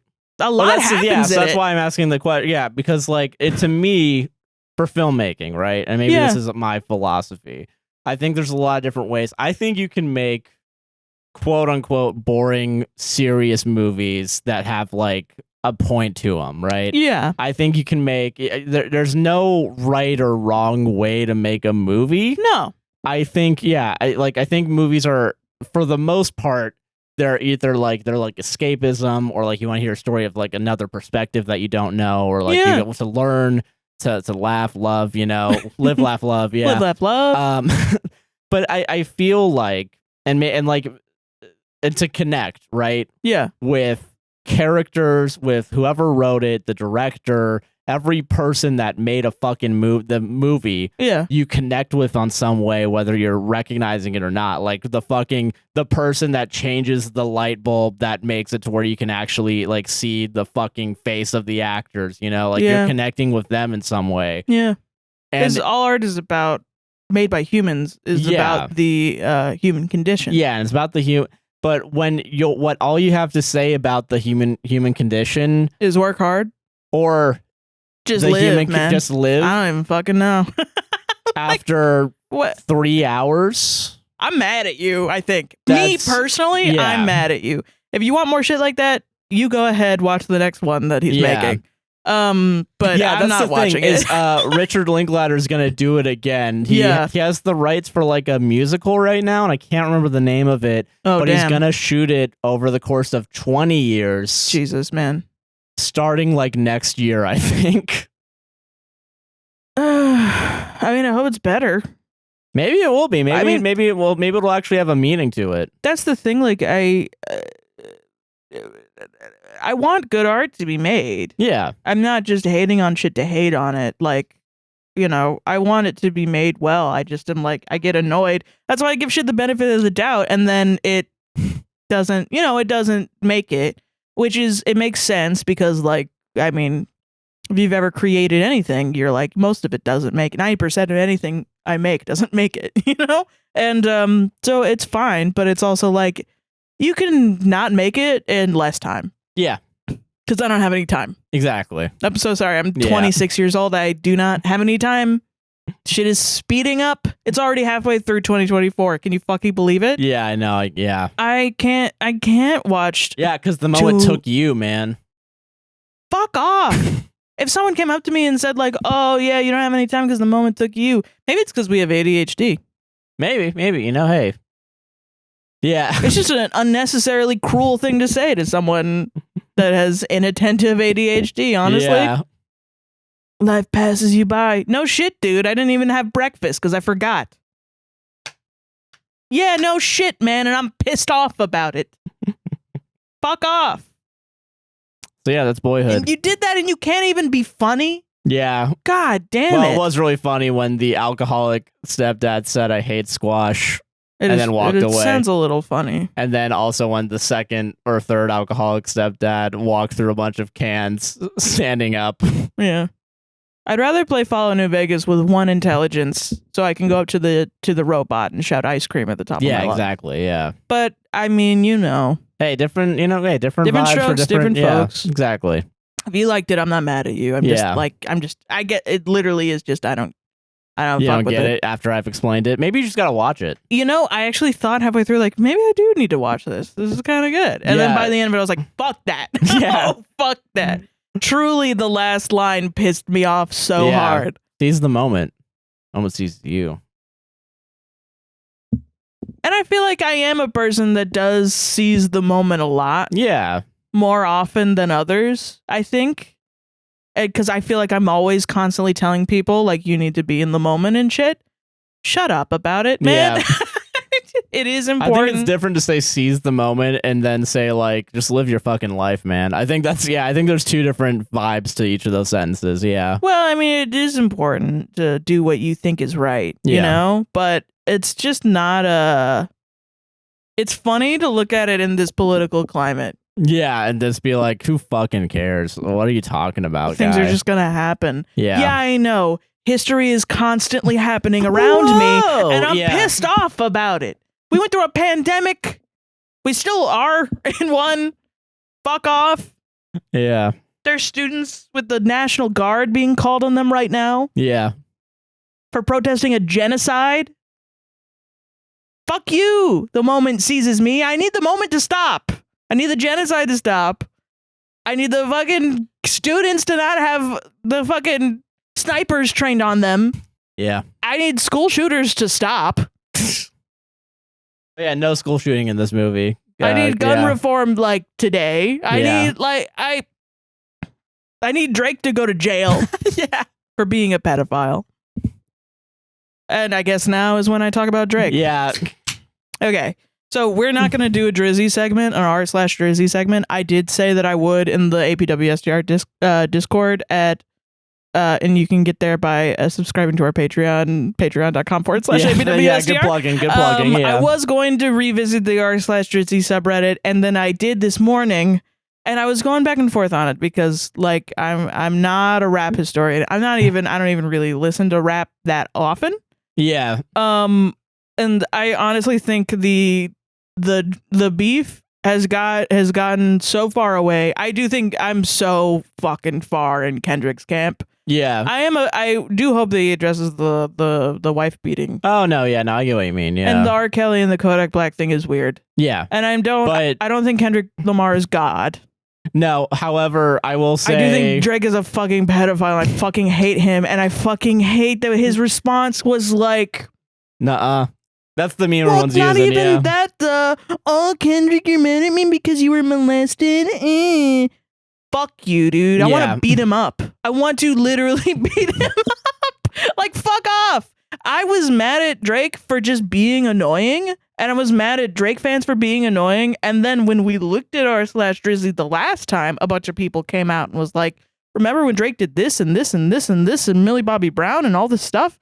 And I was like, oh yeah, I hated him because he dissed Megan with Tory Lanez, and he's been weird about Rihanna for years. Yeah. And I was just like, stop being weird about women. I don't like that you're misogynistic in your lyrics. Yeah. I don't like the misogyny that you stand for. Yeah. And then people were like, what about Millie Bobby Brown? I was like, oh yeah, he's also a groomer pedophile. Forgot about that. Yeah, I feel like and we keep forgetting, and I'm really mad about it. Yeah. And now I've learned so much against my will about Drake that I was pissed off already.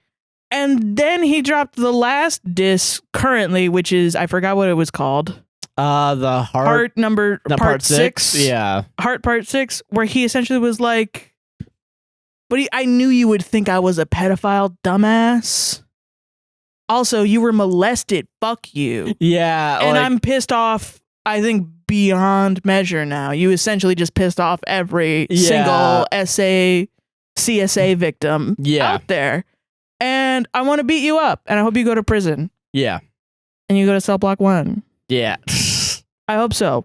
And then I went to the Drizzy subreddit, and I was like, I'm gonna make fun of all these Drake fans that are coping, and they were all in the subreddit finding the alleged victims of Drake and essentially trying to figure out ways to invalidate them and their stories. Yeah. And that's not fucking funny. Yeah, no, it's not. Yeah. So I'm not going to talk about it because you guys don't deserve that content. Yeah. You deserve better.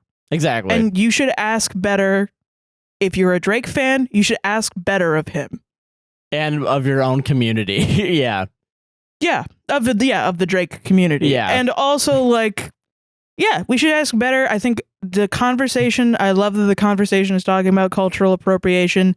DJ Vlad came out and tried to get a woman fired from Princeton on Twitter last night. Yeah. A lot of the excuse of reverse racism against white people has been fucking crazy to me. That was also in the Drizzy subreddit last night, where they were agreeing with DJ Vlad about like, oh, there's so much racism in hip hop, meaning reverse racism. Like they were supporting DJ Vlad, and I was like, you guys are fucked up, man. You guys are not okay. At this point, I don't even want to interact with you at all. Yeah. And I think I'm just done with the. I think if you tell me you're a Drake fan, I'm writing you off fully. No, I get it. Yeah. I think you're crazy. Yeah. And I wasn't even a big Kendrick Lamar fan before. You're more of a Kendrick Lamar fan. Yeah. It's really funny seeing everyone call all of Kendrick Lamar's fans dick riders. Which don't get me wrong, I think there definitely are some. For sure. However, yeah. Come on, man. Coming from a Drake fan, you're insane. The dude was like, oh, you know, but I can't even believe what he said. Before Kendrick even called him out being a pedophile, he was like, yeah, whatever, you're gonna say I touch kids on the tailor-made freestyle. And then then everyone was like, did he just fucking admit it? And then Kendrick was like, then he took it down, and then was like, yeah, you're a pedophile. And then he was like, whatever, shut up. I'm playing 5D chess. Playing 5D chess. I knew you would call me a pedophile. Yeah, I will say too, also, like maybe, beyond all of this, I will say, even though I enjoy the Kendrick Lamar stuff more, let's be real here, the diss tracks that Kendrick Lamar has made have been better. They have been crazy good. They are, that last one that, as of right now, because there's going to be 17 more by the time this podcast goes out. Yes. I hope so. Not Like Us is so good. Is so good, and I think you've been playing Not Like Us like nonstop, and so is everyone else. I still have Like That, his verse on Like That stuck in my head. Yeah, I still constantly am like, I think I saw a thing where people were like, all your dogs getting buried, and I just have that on loop in my head. Yeah, I think there's a lot of good vocal synths and every single one of them. Many, man. So Fuck. I don't know, just from a quality standpoint, I'm gonna listen. Yeah. With the beginning, I've learned a lot about Drake, and I think I've learned a lot about myself as a white person interacting with hip hop over this too. Like, I've seen a lot of early Drake stuff, and I've actually, like, I understand it. I get why he got big in the first place. Yeah, okay, I can get that. Like, because people thought he was attractive on Degrassi, and then he started rapping, and he was actually, like, kind of okay. And he was being, you know, I understand the need for rap in that it's not all just, you know, I guess, you know, being about like the clubbing scene and like, you know, relationships with women and drinking and getting sad about your relationship. I understand the need for that. And that's what I always thought Drake was. And then he did his weird, like, weird. If you read this, you're too late. I think I watched a good video on it. I think there's a Hassan stream, so you're gonna have to put your Hassan hatred away if you hate him. Yeah, for a second. You know, there's a good Hassan stream with FD Signifier and Anthony Fantano, and I really like FD Signifier's take on it because he's more informed than us. Both of us, and it's really good. So I would watch that if you need an analysis on what's going on. Oh yeah, for sure. Because I can't do an analysis. Yeah, and also everything that we've said in this segment, take with a grain of salt because anything could happen in the next. Absolutely, yeah. And I can't do that to y'all. I can't go into the Drake subreddit and pull out the toxicity. If that's something that you want to do, I recommend doing it for yourself because it is funny. If you can handle it. Yeah, no, I wouldn't want to put this on a mass scale for everybody to see, Yeah, it's not that many funny posts. It's a lot of like shitty, asshole-ish posts, there are parts that are funny. Like there are people that are like, Drake can totally win this, Drake totally won. And that's fun to laugh at it. Because, the delusion. Because, the delusion is crazy. But the rest of it is, it's not right. No, yeah. And everyone should be doing better. And in general... If Kendrick did know that he was a pedophile and has proof of him being a pedophile. Yeah. It should be out by now. Yeah, I get what you mean. And I do in general agree that like the women in these men's lives are the real victims. Yeah, no, I agree. And I think it's an interesting thing to analyze and talk about. Yeah. I'm not giving advice to the black community. I can't do that. No, yeah, exactly. I just mean in general, in like our celebrity idolation. Yeah, in general. Yeah, I can agree. Yeah, I am not trying to wander into black people's business at all. I know my place. Yeah, and that's it. Let's go to ads. Welcome to the ad break. Oh my gosh, hi. Are you enjoying this podcast so far? Yes, I am. You enjoy that almost 2-hour long segment on Boyhood? If you did, you better go like, comment, subscribe, hit the gosh darn bell, and rate us 5 stars on Apple and Spotify. Through Reddit, podcast. the worst takes on Reddit, on your Reddit podcasts in the next fucking hour and a half. Yeah. 1 hour Reddit. Let's go. 1 hour Reddit. Let's fucking go.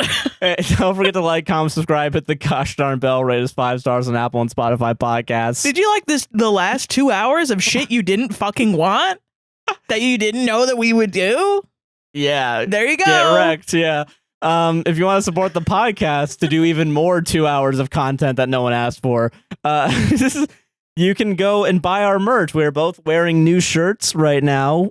It'll be available on TeePublic. We're changing our merch. Yeah. And they got much better quality stuff now, which is nice. It's really cool. I'm pretty sure they're more like eco-friendly than Teespring, I think. Yeah. So yeah, we've decided to switch over. We got a bunch more. We got shirts. We got stickers. Magnets, tote bags. We got a poster.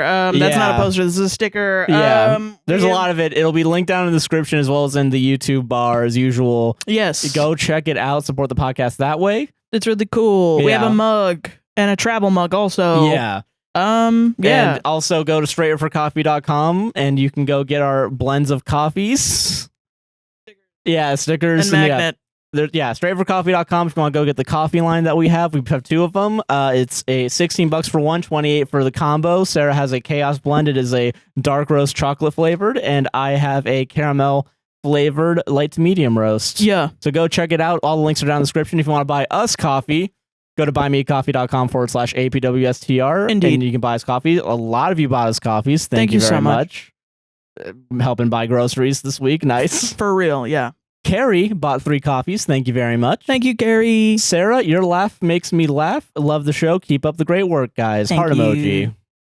Nothing for Josh. Ren, they, them. A lot of people diss you in the coffees this week. Yeah, a lot of people. I love that. On my birthday month. Yeah, No less. It is Josh's birthday You month. better fucking give me back shit. May 25th, which is the day that we're going to be recording. So make sure that you fucking get those ready, America. Fuck that. We're not recording on your birthday. Yeah, we are. No, we're not. Yes, we are. Josh wants to record on his birthday. I Tell do. him no. Send us coffee Never to tell stop. Josh not to do it. Yeah, exactly. Yeah. At 100 coffees, we won't record on my birthday. Okay. Don't do 100 that. coffees. Don't Ren, beg. they, them bought 3 coffees. Thank you. Thank you, Ren. Hi, guys. I've been loving the Bones Talk and want to recommend my second favorite show, The Mentalist, but figure y'all should be paid to listen to me rant, lol. It's got all weird shenanigans of Bones, but with a charismatic asshole psychic who's very honest about psychics being scam artists. Oh, that's There's a good. whole other psychic character he beefs with because she says she actually has actual powers. Oh, wow. It's very fun. Even every crime they solve would never hold up in court in real life. And he torments the cops he works under with all his bullshit. I love this man, and every time he gets punched in the face, which is less often than he should be, honestly, I cheer. It's great. Anyway, thanks for pumping out such a great show, and no pressure, just want to suggest it. Thank you. Yeah, I've never seen The Mentalist, and I do want to see it because I remember all the moms, the single moms, and obviously the regular moms, the regular ass married moms. No, yeah, right, yeah. The regular divorced, single, dating, doesn't matter. All the moms were like, I fucking want to fuck the shit out of this guy. Yeah. So I want to see it. See if Yeah. I want to fuck him too. Fair If enough. I'm a mom. I don't know. You didn't tell me. Anna B bought 3 coffees. Thank you. Thank you, Anna B. Hey, Josh and Sarah. Hello. I have only just recently gotten to podcasts. I lost my job before Christmas, struggled to find a new one, and finally got hired at a cleaning company. Well, that's good. Thankfully, we are allowed to listen to podcasts or music. Awesome. Nice. Having an autism diagnosis in my early 20s helped me understand my love of listening to albums and / genres at a time. Hell Now yeah. I can say I'm fully immersed in your podcast. Oh. My boyfriend reminds me a lot of Josh and myself a lot of Sarah. He has ADHD and I am an autistic pansexual, so we both feel seen and heard. Fuck yeah. I was able to get him to listen to an episode while he painted, and he laughed along with me, really enjoying it. Oh, yay. Just wanted to say thank you for keep up the amazing show. Could listen to you guys talk for hours. Seriously, you are awesome. Aw, I put that to the test today. yeah. I don't know if you might want to skip this one, but thank you so much. We appreciate it. Skip this one is going to be the Skip title. this one, yeah. Yeah. A lot of them I think we've said we're going to title skip this one. That's awesome. It was just skip this one part 1. Skip this one part 2. And then once we get to 6, the hard part 6. Yeah. Jen bought 5 coffees. Thank you very much. Thank you, Jen. Hey guys, love the pod. Been listening at least over a year. Thank you. Sarah, you're a cool AF. Josh, you're all right. Listening to y'all talk about bones and wanted to recommend another show if you haven't seen it. You might like if you haven't seen it already. Southland has the best depiction of beat cops, and the storylines are wild but also pretty realistic. Okay. The characters are flawed as real people are, so it stands out to me for that reason the most. Typical police shows have the goody two-shoes depiction of cops, but SL shows that how they can do bad things and how they always get away with a lot. I'm interested but not in that always. Too. Check it out or not, I'm not your mother. Thank you both for providing hours of entertainment. You've gotten me through so much work and chores. And 2 heart emojis. Thank you. Yeah, thank you. I am interested in that too. Like, I will say I don't like hyper realism without a point, but if there is a point to it, I do like it. Yeah. Yeah. Drew Demon bought a coffee. Thank you very much. Thank you. I hope I said that correctly. Hey guys. I'm a baby drag artist from Galloway, Ireland. Oh, hell I always loved your podcast, and just this year had my first paid gig in drag and wanted to spread the love. Congrats. Yeah. I recently celebrated my 1 year of doing drag in April. I love listening to your podcast while getting ready or traveling, so I love how long your podcast is. I hope that I can buy you 2 a coffee more often as I do more gigs to show my support. Oh, hell yeah. Thanks for making such a fun podcast. Of course, Thank anytime. you so much. Hell yeah. Hayden, they them bought a coffee. Thank you. I hope you guys don't think I'm rushing through these. There's just a lot of coffees, and we have only 3 hours left of recording time, or it's going to take 7 hours to record. So, yeah, I'm sorry. I will say I have more short Reddit stories. Oh, thank Christ. But okay. Yeah. Hayden, they them bought a coffee. Thank you. Thank you.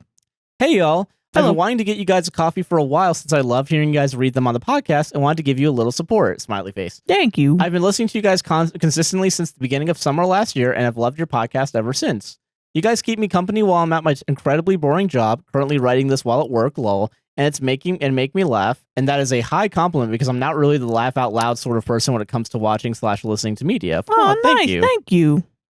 Sarah, I love hearing you talk about your struggles in life and find you a really relatable person. You give me so much inspiration as someone who is also queer, has off parents, and is neurodivergent. Smiley face. Nice. Josh, you're okay, I guess. IDK. I'm finishing up my year. Why do I read these even? I'm finishing up my year at art school while having straight A's for the first time ever after having struggled academically ever since I could remember since I have ADD and dyslexia. That's good. Real. But yeah, I'm glad. I'm proud of you. That's fine, I guess.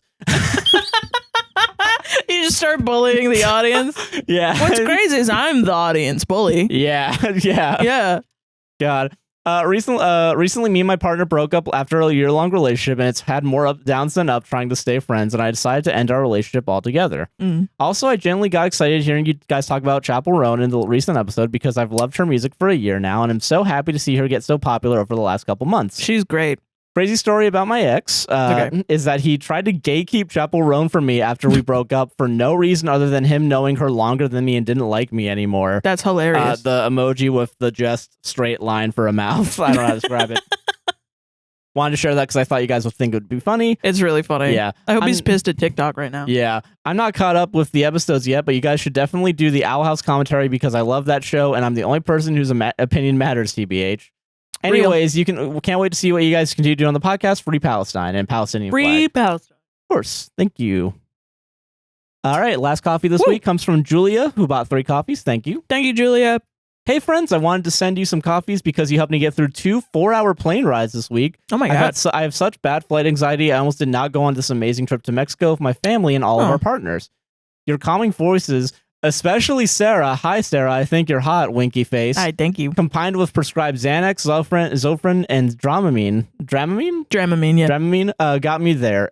Heart, XOXO, love you guys. Thank you. Love you too. Nice. And that's all our coffees. If you want to get us a coffee too and call me a fuckface, you can go to buymeacoffee.com/APWSTR. Call Josh hot. He's hot. Josh is hot.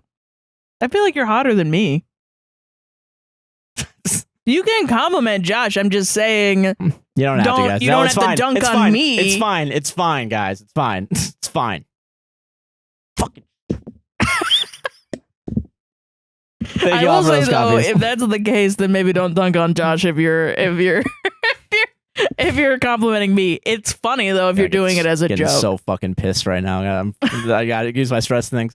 They do this because you're funny to make mad. I know it's funny. Yeah, that's why we did a whole 2 fucking hour long segment on Boyhood. You did get a really movie mad. I hate. Okay, if you want to support the podcast on a monthly or yearly basis, you can go over to patreon.com/APWSTR. It's really hard to hold these and contain and to keep these going. Support us for $1, $3, $5, or $10. At 1 or 3, you can get a week for free just to see what content we have, and you get 10% off if you do a yearly subscription. Yeah. Usually you'll get a podcast early as well as exclusive content like Sarah versus Matt Damon. We do the book club in the Discord. You get access to the Discord that's only available to patrons. We're reading Worn: A People's History of Clothing, which I haven't started yet, but it seems really cool, and it's our first nonfiction book. I'm very excited. Yeah, I'm excited too. Yeah. And there's a bunch of other benefits. Go check it out. Patreon.com/APWSTR. It really helps support the show a lot. Honestly, like, Patreon's like $200 below what we make on YouTube, and that's crazy. Actually, like, we don't make a lot of money on a lot of the other platforms. We've only recently started putting ads on our show, like from us reading it. So on like Spotify and stuff. So honestly, the audience support really helps out a lot more than you think, especially with TikTok going away. Yeah, especially with TikTok. We really appreciate if you guys are able to throw $1 or $2 our way. Yeah, we very much appreciate it. Also, APWSTR Gaming. I'm doing the editing now there, so it's been pretty fun. We're gonna try to ramp it up. Where I'm gonna do streaming on like Tuesdays and Thursdays. Don't know when the start of that is yet. Have to get the workflow down. I'm gonna try and start streaming on Mondays. Didn't happen this week because we recorded today, but I'm gonna try and start streaming on Mondays once we get to a more relaxed schedule that doesn't involve us working on weekends. Yeah, and the merch drop once that's done and everything's good. So go check out the merch. All the links are down in the description. Go to our Palestinian links as well. We're also going to add on the bail funds for students that are protesting. And Care for Gaza. That's finally back up again. Yeah. Luckily, the good thing about the Drake Kendrick beef is I was on Twitter and I was able to see that they're up and running. Yeah. And now that'll be in our shit. So if you want to go and donate directly for food and like money to the people of Gaza, go ahead and do that. Yeah, everything's down there. Also, the distributed computing. Thank you to everyone who's already joined and helping donate to their computers to science. Yeah. Enjoy the rest of the episode, the part that you actually want to watch, and enjoy it. Bye. Bye. Okay, all right. Let's get this shit done. Let's do the bread and butter. We gotta clock in our hours, man. Gotta clock in our hours at the Reddit factory. We do. Truly. Let me close. Let me silence my phone. Make sure no one fucking disturbs me, man. Okay, are you ready? All right, I'm ready. Welcome to the Red segment, everybody. Welcome to the Reddit. Let's you ready? Go. We're just jumping right into it. Woo woo woo. We're losing our goddamn minds. It is 8:35 right now. This one's kind of long, but it's egregious. Dude, so let's get it. You want to see how fucking amped I got during the Yes, I do. I had 30 minutes in my heart rate zones for fat burning. Shit. I think. You got to do this more often. This is a whole workout. I did a workout explaining shit Boyhood because I hated it so much. Christ. Dude, okay. Maybe I should get one of those so when people call me fat, I can tell them that the podcast is exercise. Yeah, the podcast. Yeah. Fitbit should just make one that says "explain bad movie to significant other." Yeah. You burned 200 calories. I genuinely felt so bad for you that you had to watch that shit, honestly. No, okay. Guys, I'm fine. Don't look at these strangle hands that I'm forming. Strangle hands that I'm forming. Okay, whatever. Reddit. Okay, Reddit. Let's go. Fuck that movie. Fuck it. Okay. Bye. Goodbye to Boyhood. Yeah. Goodbye. Hello, bye Reddit. Bye. Okay, Reddit. Reddit time. Am I the asshole for telling my husband that if we don't move, then we will end up divorcing because him and the wife next door make me incredibly uncomfortable? Ooh. Okay. I know hormones probably play a role here, but I'm not sure if I'm overreacting. My husband and I moved here back in June of 2023, and he soon became super close with the couple next door, to the point where every single day we would be invited out on the boat or over to have a barbecue with them. It bothered me a great deal, honestly, because every time I said I didn't want to go, my husband would pretty much force his hand and guilt me into going, and I was pregnant and simply didn't want to be around anyone. Oh, that's shitty. He would say, well, I want to go, but if you don't go with me, then it'll make me look like a bad husband. That's fucked up, man. That's really fucked up, yeah. The wife next door was also pregnant. Now, there's been a buildup of stuff that bothers me a lot, and yes, I have communicated it. Like, last year when we were on the boat, we stopped off at one of the lake stores, and my husband and the other husband went in. They asked me and the wife if we wanted anything. She had asked for like 4 or 5 different things.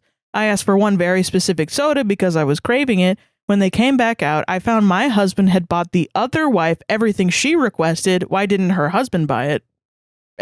end parentheses. Okay. And he didn't get me anything because he quote unquote forgot. Oh. And didn't go back in or anything because it was quote unquote too busy and didn't want to stand in line for 20 minutes. Little sus, little suspicious. They're just friends though. I mean, What are you talking about? What are you talking about? Yeah. Or if we are standing by the fire pit, he will ask the other wife if she needs a seat before he asks me. What? Or if he sees her grilling food, he will be like, here, let me do that for you. But if he sees me cooking, he never offers to take over. Here, let me do that for you, and just like stands right behind her, like that Patrick Swayze scene. I can't think of it right now. Ghost, yeah. Oh yeah, does the ghost thing. This whole time, because it's on the boat, I was thinking about the talented Mr. Ripley. Oh yeah, like it's kind of the like relationship build up to that, you know? Yeah, where they just kind of start doing things together all the time, and then people all of a sudden think that they're gay. Because Matt Damon is gay in that movie. Yeah. Which is true. He also takes all the garbage to the dump for her, despite her having a husband who can do it. Yeah, that's fucking weird. What the fuck? Yeah, he'll take out their dog, keep an eye on her kids so she can go to the store. But I have only taken literally 10 showers without the baby since I gave birth 6 months ago. Oh my God. Wow. 10 showers in 6 months without the baby. Wow. This is not good. Yeah, what the fuck? That's an understatement. Yeah, not good. I don't think anything is truly going on, but I know for an absolute fact that he's trying to look like a superhero / super dad / super husband to her when he's actually not. He loves the attention he gets from doing all these favors for her, but he just doesn't do that stuff at home. What's the attention? Getting blood? Like what? What's happening? Yeah, Jesus fucking Christ. He used to, before we moved here, he used to be a great husband. Like I said, I've communicated with him that this bothers me a great deal, but he's not cheating, and he doesn't think he's doing anything wrong because he's just quote unquote helping people out. I don't buy that for a fucking minute. Me neither. But it's been dragging me. Every single time I see him do anything for her, I start resenting him more because it's every single day. Or every single time I watch him walk over to their house and talk to them because I'm inside cooking / parenting destroys me. Because again, it's every single day. I told him last night that if we didn't move out of here, I will end up divorcing him. That I feel like the side bitch to his real wife talking about the woman next door. Yeah. Saying like she feels like she didn't call She's the side piece. Yeah. Yeah, essentially. Compared to, Jesus. He still thinks I'm being ridiculous because there's no cheating going on. Parentheses, I know there's not, end parentheses, but that makes no difference to me. I mean, it's emotional cheating, sorry, but okay. Yeah. I mean, I think that. Yeah. He's still panning for her approval and doing things for her. And while he did do that for me for years, he hasn't done that since we moved here. He says we can't afford to move and that he's just happy to have friends again after going years with essentially no social life. I just can't do it anymore. And then also there was a post about the boat and my husband catering to the pregnant wife from last year was me. I posted it on a throwaway account that I no longer have access to. So she's posted multiple Reddit stories about this guy. Oh, really? About the boat incident where he went in and got 4 things and then came out and was like, oh, I forgot. I forgot. This is why you don't need a reason to break up. Yeah, you should just break up. Yeah. Because fuckers like this will be like, but I'm not cheating. I don't know what I did wrong. Yeah, and it's like... And then you feel like you need something like a hard evidence of some sort. Yeah. Because there's a stupid narrative that if you break up with someone, just like in general... you're a bad person. Yeah, but no. If you break up with someone for no reason, you're a bad person. But this isn't also no reason. This is fucking... Oh, yeah, I mean, I guess to other people it'd be like no reason. Like, they're not fucking, like, without whatever. The hard evidence, yeah. But, like, also, how you feel is valid. So, right, yes, exactly. Because you're getting fucking cheated on emotionally. Yeah, and I'm not talking about ghosting. I'm not doing that. I'm saying when you sit down and you have a conversation with somebody... Hey, I want to break up, blah, blah, blah. But I didn't even do anything. Oh, you're right. I guess I won't break up. Damn, like, what? I guess I have to be here in this relationship that I don't like. Foiled again. Fuck. Yeah, no, that's no. What? Yeah, so like, fuck it. And also, it is a red flag to me that he's cheating. And I don't want to go too into it because I want to respect the OP's privacy about for sure, that. Yeah. Because like, if she says that there's no cheating, I'll fucking believe her. But fine, yeah. Sure, but... the fact that she's like, hey, I have a problem with this. And he goes, I'm not cheating. It's like... He's Drake. Yeah. Yes. Yeah. Fucking yeah, that's not it's the yes, the Drake excuse. Yes. What are you talking about? I didn't fuck Millie Bobby Brown. Who brought that up? I didn't bring that up. I didn't bring up cheating. I didn't do that. Yeah, why what are you talking preemptively about? What's going on? What the hell? And it sounds like this lady, he keeps being like, I'm not cheating, shut up. Why are you mad at me? Your feelings are not valid because you're making shit up.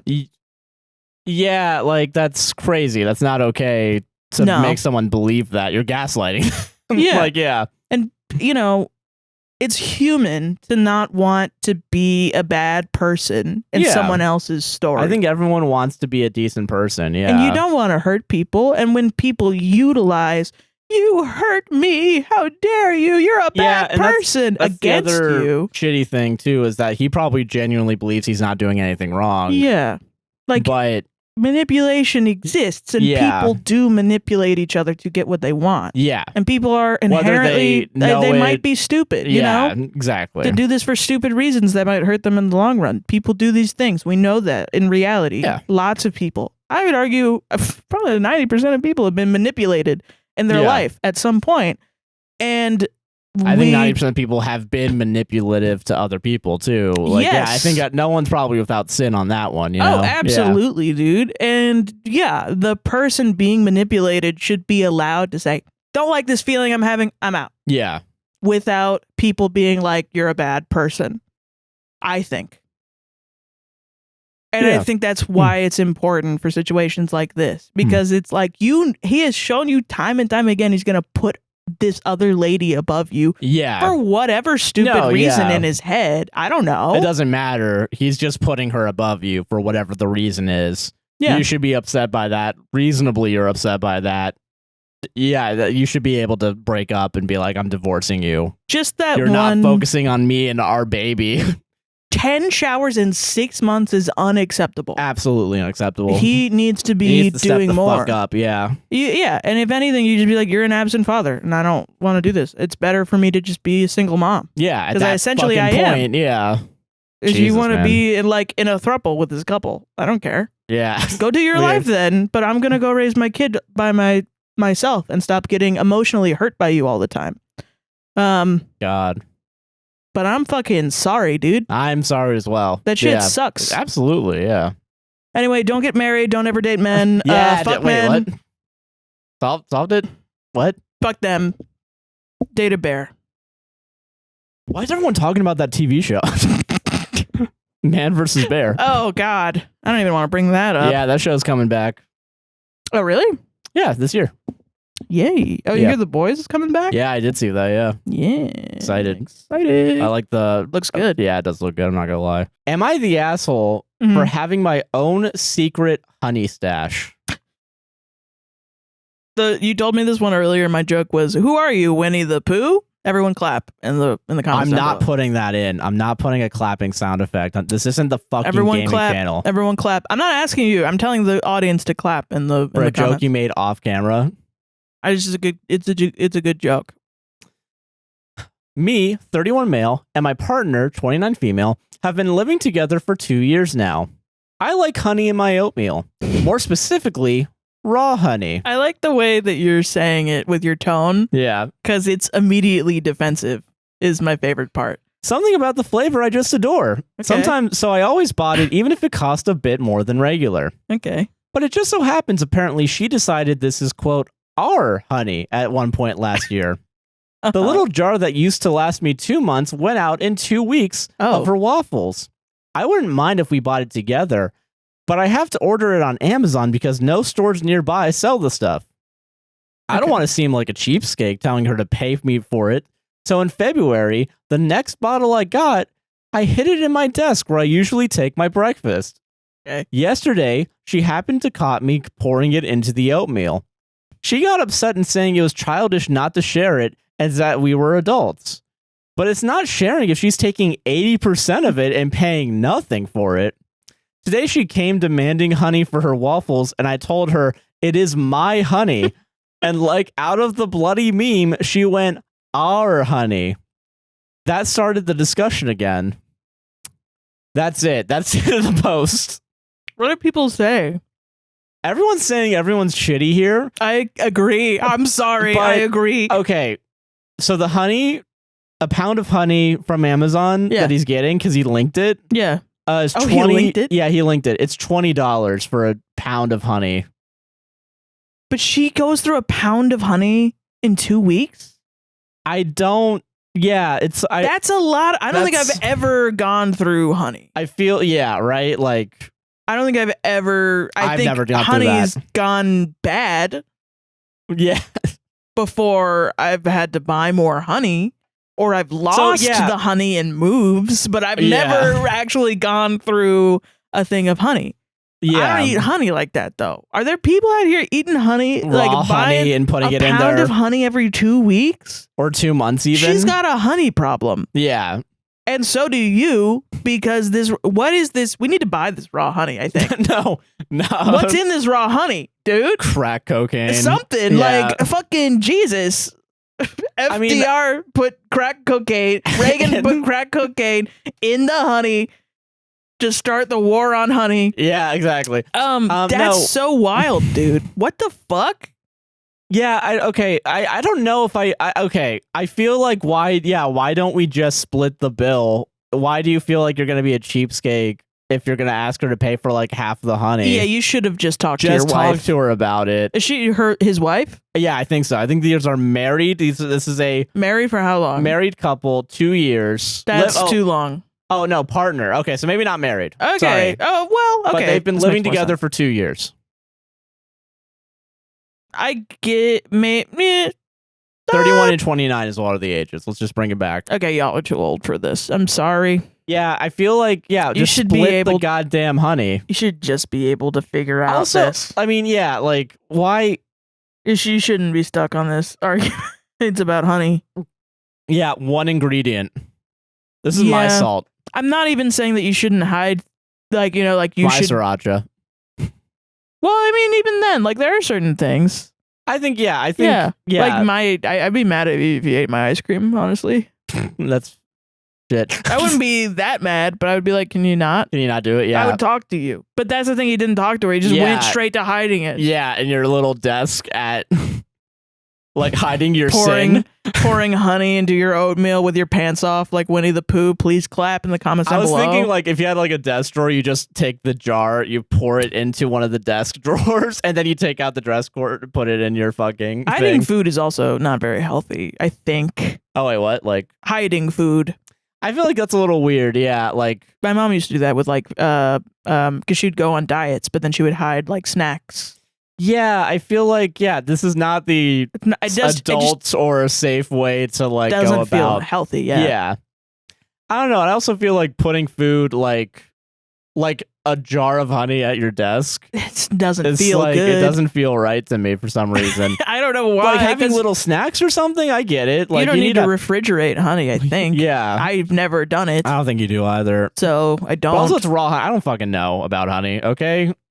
I don't freaking know. I thought raw honey was a scam. It's not actually raw. What's the difference between it? And honey? I mean, it's $20. I mean, for a pound. I don't know how much. Yeah, just like artisanal honey. Yeah. I don't fucking know. A pound of honey in 2 weeks is crazy. How many waffles is she eating? That's a lot of waffles. Live your life, bitch. You're probably living large. Yeah, fucking living the dream. But $40 every month on honey? Times 12. Honey, times 12 is a lot. That's $500 a year on honey. Why? Okay, why? Okay, compromise here. Yeah. Because I'm a smarty pants. We can compromise on this. You get your raw honey for your oatmeal. She gets regular ass honey. If she wants the raw. In which case, get your own damn honey. Yeah, but you guys should have talked about this. Put this on the grocery bill. Right, that's the thing. I know it's not on the fucking. It's not in any stores, but you should be able to open up a joint checking honey account. Yeah, exactly. Yeah. I don't know. Do something a little weird. It doesn't matter if you're a cheapskate. You're no, I want more honey, and we keep running out of honey, and I'm worried about the price. Yeah. Either we stop buying honey, or we just commit to being the honey couple. We commit to being the honey all the time, 24/7 couple, constantly talking about honey. let's get a beehive and make our own honey. Go all in. Go all in. Yeah. Do it and just be like, honey, it's this week is the time to harvest the honey. Yeah. We got to check on the bees. Check on the life of the queen. Yeah, exactly. We have to figure it out. Put on the beekeeping outfit. Hell yeah, that's actually awesome. Honestly, yeah, I have a relative that I've never met that has a honey farm. Ooh. To make his own old fashions. Isn't that cool? That's cool. Nice. I think it's cool. Start a hobby together. Split the diff. All right. Both of you guys, you can both have your honey and eat it too. Have secrets. Yeah, you can both have your honey and eat it too. Yeah. You can both have secrets and whatever. I don't care. Yeah. Like, I used to know a guy that his wife was vegan, and I don't know if this is good or bad. Fuck it. Make an endorsement right now. What do you think? Good or bad? Come on. I don't care. Commit. No, I don't care about it. He had been married to her for like 20 years. She decided in their marriage that she would go vegan, and he would too, because she just, it was easier that way because she cooked all the meals. No, yeah, makes sense. Yeah. And so she was like, it's just easier for us both to go vegan. He was like, I need burger. Like, he tried it for years and was fine. And then he just relapsed one day. So every day on his drive to work, he would buy a burger and eat it. Oh my God. In secret in his car and then go to work. I guess I don't know how I feel about that. Yeah, because it's like... He would go to work and then he would come back out and then he was lying, I guess, to his wife, but it's like about a burger. That's shitty a little bit, but I guess it is. It's about one burger every day. But I feel like that adds up a little bit. Yeah. I mean, I guess I don't know. I don't know if I'd divorce someone after 20 years of bliss. Cheating on your because wife of with a Wendy. Burger. Yeah. I mean, I don't know if it's like a moral, you're vegan for moral reasons. I can understand that because then you don't. Pissed whatever. Off, yeah. And I just am like, I don't pass judgment on that. I can understand that. That's above my level of caring. Damn. As long as your relationship works, I guess it's fine. Yeah, but because shit, man, everything's broken. Just try to fucking figure it out. And then but the best part was he would blast the AC and wait like 30 minutes to an hour before leaving so that the meat smell would be gone in the car. Okay, at that point, but he would pick up his wife. You have a problem. You have a fucking problem he's got at a meat that point. Problem. Yeah, that's actually a problem, genuinely. Someone's hiding honey in your desk and going through a pound of honey for every 2 weeks. Dude, are you kidding me? That's crazy. People talk about me and my dieting and the food that I eat. Are you kidding me? You're eating a pound of honey every 2 weeks. That's crazy. You're spending $500 a month on honey. Jesus, man. I can't do that because I'm poor. You could probably add up all my Taco Bell in a year and be like, what the fuck, Sarah? You're so fat. God. So I'm just talking about ass. No, yeah, solved it. Man, what are you, a podcaster? What are you, yapping? What am I, yapping? All right, I'm ready for the next one. It's a little short, but it's fucking wild to me. Let's fucking go, dude. Josh, I expect you to fully explain to me what is going through this man's head. Yeah, as the resident man expert here. Yes, please, dear fucking God. All right, I'm gonna get ready. I'm gonna get ready. Okay. Am I the asshole for making a woman say, "This is why we choose the bear"? Okay. So I'll give some context. So this is there's a trend going on right now where the question is to women: would you want to be lost in the woods with a bear or a human male? And women are choosing the bear over men. And men are upset because men get upset at everything. We should start slandering men that way. Y'all are emotional. Yeah. Fuck. Okay. But so... Getting upset at women for anything. So they're all picking a chef from Chicago as opposed to... No, they're picking an actual literal bear, and men are upset that women don't feel safe with them in a forest. And essentially the big I'm a bear. I am nearing bear expert with my bear facts. Yeah. I don't know if y'all know this about me. Big bear fan. And I will say there's a lot of misconstrued facts about bears perpetuated by Hollywood. Yeah. In that they roar like a tiger every bear roar you've ever heard in your life has been a tiger's roar. Yeah. They are actually not. They don't roar like that. Usually they come around people when there's like human food that they can find. Yeah. A fed bear is a dead bear.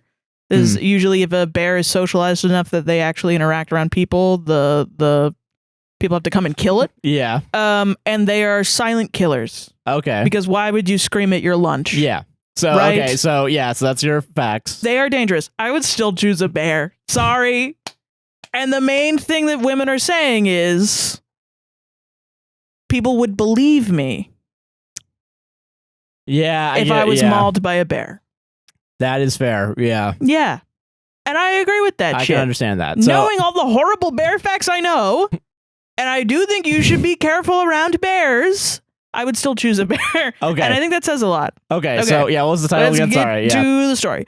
Am I the asshole for making a woman say, this is why we choose the bear? Okay. I, 24 male, am a new engineer, having graduated last year. So I've been at my company for 1 year now, and I work with my mentor and senior, KJ, 34 female. I've actually known KJ ever since I was in kindergarten, and I cherish her like a sister. Okay. All right. File that in your brain. In this April, KJ and I were at the bar where she was abruptly accosted by one of our drunk coworkers. This has led to a sexual harassment / misconduct case that's still ongoing. Okay. So the long and short of it is, this week, KJ asked me if she could drop me off at my place after work because she wanted to use the drive to talk about something very serious. Okay. She said, what could it be? What I wonder. Yeah. Right. I said, yes, of course. And during the drive, she tearfully told me that she now trusts me to check in on her after every single work day. And if she doesn't text me to let me know that she's made it safely back home, then I have, And if she doesn't text me to let me know that she's made it safely back home, then I have to call 911. I thought this was very drastic and scary. And the only thing I said in the response to this was, why me? I don't know, man. Probably since you've fucking known her since kindergarten. Yeah, and then she said she trusted you. What's in this man's head? Yeah, that's a good question. Exactly, yeah. And I'm still wondering why me, because I was not the only employee who witnessed KJ being harassed at the bar. When I asked her this, she just blew up at me and semi-yelled at me to, please just do whatever I tell you. These were her exact words, end parentheses. When we got to my apartment, she parked the car and rested her head on the steering wheel, and she said, this is why we choose the bear. I wanted to ask her to clarify if she meant that I'm the reason girls choose the bear, but I just held my tongue. No, it's the attitude that you had that makes people choose the bear. Yes. It's not you. Don't make it about yourself. There's levels to this shit, isn't there? Anyway, if it matters, I've decided to take on the responsibility of making sure that KJ goes home safely each day. Am I the asshole? Yeah. I mean, it's good that you're going to take on the responsibility, but yeah, it was kind of a dick move to be like, why the fuck? Why do you trust me? This is what women say about like the bars on the floor. Because I read this and my first response is, I'm at least glad that you're asking questions about whether or not you were a dick in this situation. I mean, yeah, but like it does show a level of self-awareness that a lot of men do not I think have. that's fine. I think it is good that you decided, but yeah, in that moment you were kind of a dick. You were a dick. Because I don't know, I feel like it's kind of like that thing. It feels like it kind of gives me like main character vibes a little bit, where it's kind of like, oh me? no, I'm the reason? No, this is real life, motherfucker. This is not your refusal to the call of action. You just do it. Yes, exactly. It's and the quoting the just do what I tell you and saying this is exactly what she said to me, as if you're trying to say that to make it seem like she's the asshole in the situation because she's demanding, because she's bossing you around. Like, but that's not even. She came to you as a friend, said, I trust you. Please, can you make sure I'm safe every day? Because I'm obviously scared. Yeah, I'm obviously you got accosted scared by a drunk coworker. You saw how they were drunk, and I have more information in my brain about how this coworker acts, and I'm scared, and I'm worried that he's going to do something to me. Yeah. And you make sure that I'm okay. And then you were like, "That's what? I don't. Why? What are you talking about?" And you John's awesome. I love him. Like, why would you ever? You're not even doing that, which I guess is better. But like, it doesn't matter because you're still hurting. You've admitted that you think it's a drastic, overdramatic measure. You think that it's not necessary, but yeah, it is necessary if she wants to feel safe. Yes. Yeah. I don't know if you you get like I don't know. It'd be like like you start like even if it's like whatever in reality. And this is not something that even really needs to be discussed. But like, even if she might not, like this guy has no intentions of hurting her, it literally doesn't matter. Well, yeah, because I mean, she just doesn't feel safe. Yeah. And she's asking you to do something to make her feel safe. But also, she's justified in not feeling safe. Yes, I didn't say she wasn't justified in not feeling safe. I know you didn't. But like, yeah, she's justified in not feeling safe, even if there is no she's justified in not feeling safe. Even if the guy has no intentions, because of how systemically and like historically some men have acted towards women, lots of men, yeah, like a shitty amount of men, yeah. So like, fucking just be supportive. Yes. I don't know. I don't know what you can be thinking about in that moment other than help person. Yes, absolutely, I will help you. Yeah, because also like, yeah, it is still weirdly dismissive, being like, why is it drastic? Yeah, like, why me? Someone else could have done it. You've known since kindergarten. Like, you've known her since kindergarten. That's crazy to not be like, yeah, okay. I just don't get like how men can have these long-standing relationships with women and still not have a level of. Like, I've known women for 2 years and they've come to me and said, hey, I'm scared of this dude. And I'll be like, I'll fight them. Like, I don't know how you don't have that feeling. Yeah, it's just wild, man. It's weird. And it's a weird form of like, I don't think this guy doesn't care about her. No, I don't. Yeah. I'm sure that he believes that he cares about her. But and it's just like. He's believing I care about you. And she's like saying, oh, by your actions, you don't. Because if I were approached in this way by another woman, I would probably immediately do it, no questions asked. Yeah, no, I get that. And Same. that's what she means by just do what I tell you. Yeah, just please support me. I shouldn't have to describe to you why I need to feel safe. Yeah, you don't have to re-traumatize someone just to understand what they're going through, And I'm not going to, because it's hurtful to me. So just do it. Just fucking do it, yeah. She's not taking away your autonomy at all. No, not at all. God, man, that's crazy. Jesus. She's asking for a text. Just one text. And a call to 911 with her address. Jesus. And that's it. That's fucking it, man. That's wild. Fucking I'm insane. sorry. That's wild. Solved it. Sorry, I went for the high five a little too early. Sorry, no, you're good. Solved it. I hope he learns from the comments, because the comments were all like, just fucking, just do it. Yeah. God, that's good. I hope he learns. Yeah. I hope he learns. Yeah. Yeah. Oh, new $5 patron. Thank you for joining during the middle of the show. You get a special shout out. You get a special shout out. I'm not going to say your name, but like you did it. Yeah, thanks. All right. This one's a doozy. And that's why I like picking them, because they're doozies. Am I the asshole for asking my Canadian brother's American wife where she got the stripper blanket? I don't know what the fuck a stripper blanket is. Let's find out. I'm so excited. Is it one of those? It's kind of like when you call a tank top a wife beater. Oh. Yeah.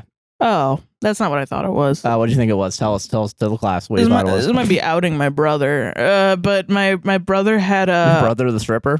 Yeah. No, he had a... You know when you go to Vegas and the strippers and the sex workers all give you cards? Oh, yeah. Of themselves? Yeah. Which is fucking awesome. Yeah, honestly, pretty cool. Like, you got baseball cards of yourself? That's cool. I want that. Yeah. Has anyone ever traded like baseball cards? That's great. Yeah. That's such a cool marketing tactic. So when you go to Vegas, he had a beer pong board that was just a bunch of those. Oh. Different of those. Awesome. It's maybe the most frat boy shit I've ever seen. I accidentally saw it on a Thanksgiving thing and he forgot to take it down and put it in his closet. because my brother's like 10 years older than me. So he lived on his own and went to Georgia Tech and went into frats and did the whole thing like that. So okay. That's what I thought it was. Like a design on a blanket like that. No, okay. So, all right. I live in Alberta. Here, strippers, peelers, exotic dancers are allowed to get completely naked when they perform. They usually do 3 songs. One, quote, fully clothed, one topless, and one nude. Okay. Then there are stripper games to win posters, magnets, and what have you. Since they are nude for the last song and the stripper games they have a stripper blanket. They are fleece blankets that keep them from leaving a snail trail across the stage. Usually they have an animal or a waterfall or some shit printed on them. A tiger or a beach. You know. It's just a blanket? Yeah, I guess to like... Just a fleece blanket you get at like fucking Walmart? Yeah. Okay. Well, apparently, and they are sold at the side of the road from vans. Like an old Econoline van will set up a pop-up store for knives, pipes, bongs, and stripper blankets. Okay, I see what you mean. Yeah. I get it. The thing is, they are warm blankets. I was visiting my brother and his wife had a stripper blanket, and they kept their house cold AF, so she wanders around the house wrapped in it. Okay. I want one, but she doesn't have an extra. So I asked her where she got her stripper blanket. She asked me what the fuck. I just said, so I asked where she got the blanket. Nope, not good enough. I need to repeat what I said. I did. She asked me to explain, so I do. Then she throws the blanket at me and starts screaming for my brother. I guess he got it for her last time he came up for a visit because it has a unicorn and a rainbow on it, her favorite things. But it might not be, because if you buy it from the side of the road, it might not be actually at a stripper place. Yeah. Oh, oops. Oopsies. Oh, oopsie poopsies. This has all caused a ruckus, and I'm thinking of cutting my visit short.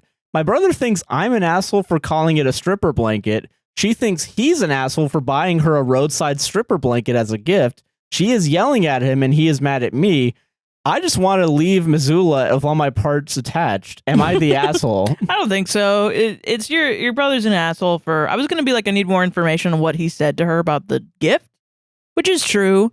But it seems like from her reaction, it's pretty obvious that he was like, I found this because I love you. And it's like a cheap thing that he found. Yeah, that's the thing is like... I'm not going to pass judgment about what men do. Like, that's in their relationship. I don't care if you're... I think it's just... If you don't allow your man to go to a stripper place, I don't care. I've never heard of that before. I don't know. Is that like such a big thing in Canada? Like stripper blankets? I've never been to a strip club. I keep forgetting, like I keep saying stripper place or something. I've never been to a strip club. A place where women strip.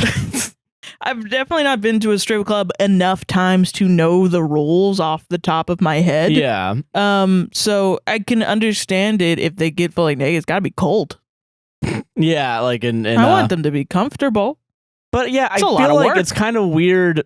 Like so because everyone is like saying kind of like, you know, like a stripper blanket is like what you would call like a wife beater, like if you saw like a muscle t-shirt or a tank top, right? Yeah. If I feel like if I saw someone, like if I was asking someone for a shirt, or like if I'm like going through like things and I call it a wife beater to their face. But she's not even mad at him for saying the word stripper to her, though. She's mad at her husband for probably either like, I found this blanket special for you, honey. And it's like, and it's not actually, you just like found it on the side of the fucking road or whatever. Yeah. Which I wonder if that's what or it is. He or went if to a strip club and she doesn't want him to go to a strip club, and then he bought the blanket or wanted it a game or something. Yeah, or some shit. And now whatever. I don't know. It's just kind of crazy to me. Like, did you say stripper blanket? I kind of feel like that. Yeah, I would just ask for a blanket.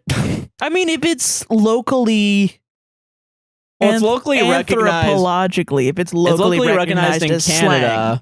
But not to her because she's from America, because I've never heard that fucking term before. I've never either. I would ask twice, like, what the fuck are you talking about? What do you mean stripper blanket? But you know? Then, yeah, I don't think he's the asshole for just saying what's normal in his culture. Like, I don't think that. Okay, that's fair. He doesn't have to be American around the American. I beg to differ. I think that's crazy. You have to comfort me, the dumb American, and yeah. I feel like though, yeah, maybe it is shitty if that is where the blanket was given from. Like, I think that's a little shitty. He made it like a big like you love unicorns and rainbows, and that's why I got it. Yeah, it might be why, but it's not the full reason why. That's probably why she's upset. Yeah, that's fair. It just kind of feels like you accidentally wandered into their business. Yeah, that's fair. Yeah, I'd fucking bounce. Yeah. And your brother's trying to pass the blame off to you. Yeah, for letting the American know about the culture of a stripper blanket. Yeah. Which is like, yeah, whatever. If she lives there, she's gonna find out at some point. Eventually, yeah. Especially if her husband goes to strip clubs. Yeah, if that's where he got it. Well, I'm assuming he got it from like the van. I feel like they're not selling used. If you move stripper to blankets, a different country, yeah, and that's the thing. If it's used, I don't think it is. I don't think they would do that. Right? That's crazy. He's a mega asshole. That's what it is, but I don't think it is. I have no idea. That's speculation. Let's stop speculating here, folks. Yeah. No speculation in the lab. Fucking yeah, dude. Like, I don't know. It's like cheating. How some people have like different ideas of cheating or whatever. Oh yeah, that's fair. You know, like even in the first story, if that lady decided that she would only leave her husband if he physically cheated, but obviously she has some feelings about him emotionally cheating, she might not call it emotionally cheating. We might call it emotionally cheating. Yeah. In our relationship, so it might not be for them, but she should still be able to tell her husband, hey, this hurts me, and then he should be able to respond with, oh, okay, I won't do it anymore. Yeah. Or, oh, let's find a compromise. These are my reasons for why I do this. And let's find a compromise there that makes you feel like I'm treasuring you in our relationship more than this lady. You know? Like there's a nuanced way to get through this. This was just like a regular ass argument. Yeah, that's fair. I can agree with that. But the shitty part is your brother is trying to blame you for not really doing anything wrong, I think. Are people like, he's an asshole? Yeah, because I guess people just said don't use the word stripper. Yeah. I don't know. Maybe I'm too loosey-goosey about it. Maybe. Apparently some people have never heard this term. Okay. So maybe it's not a common term. I mean, okay, yeah.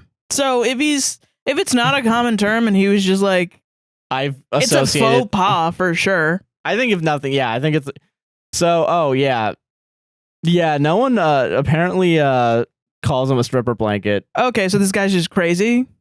Yeah, I think this guy might just be crazy.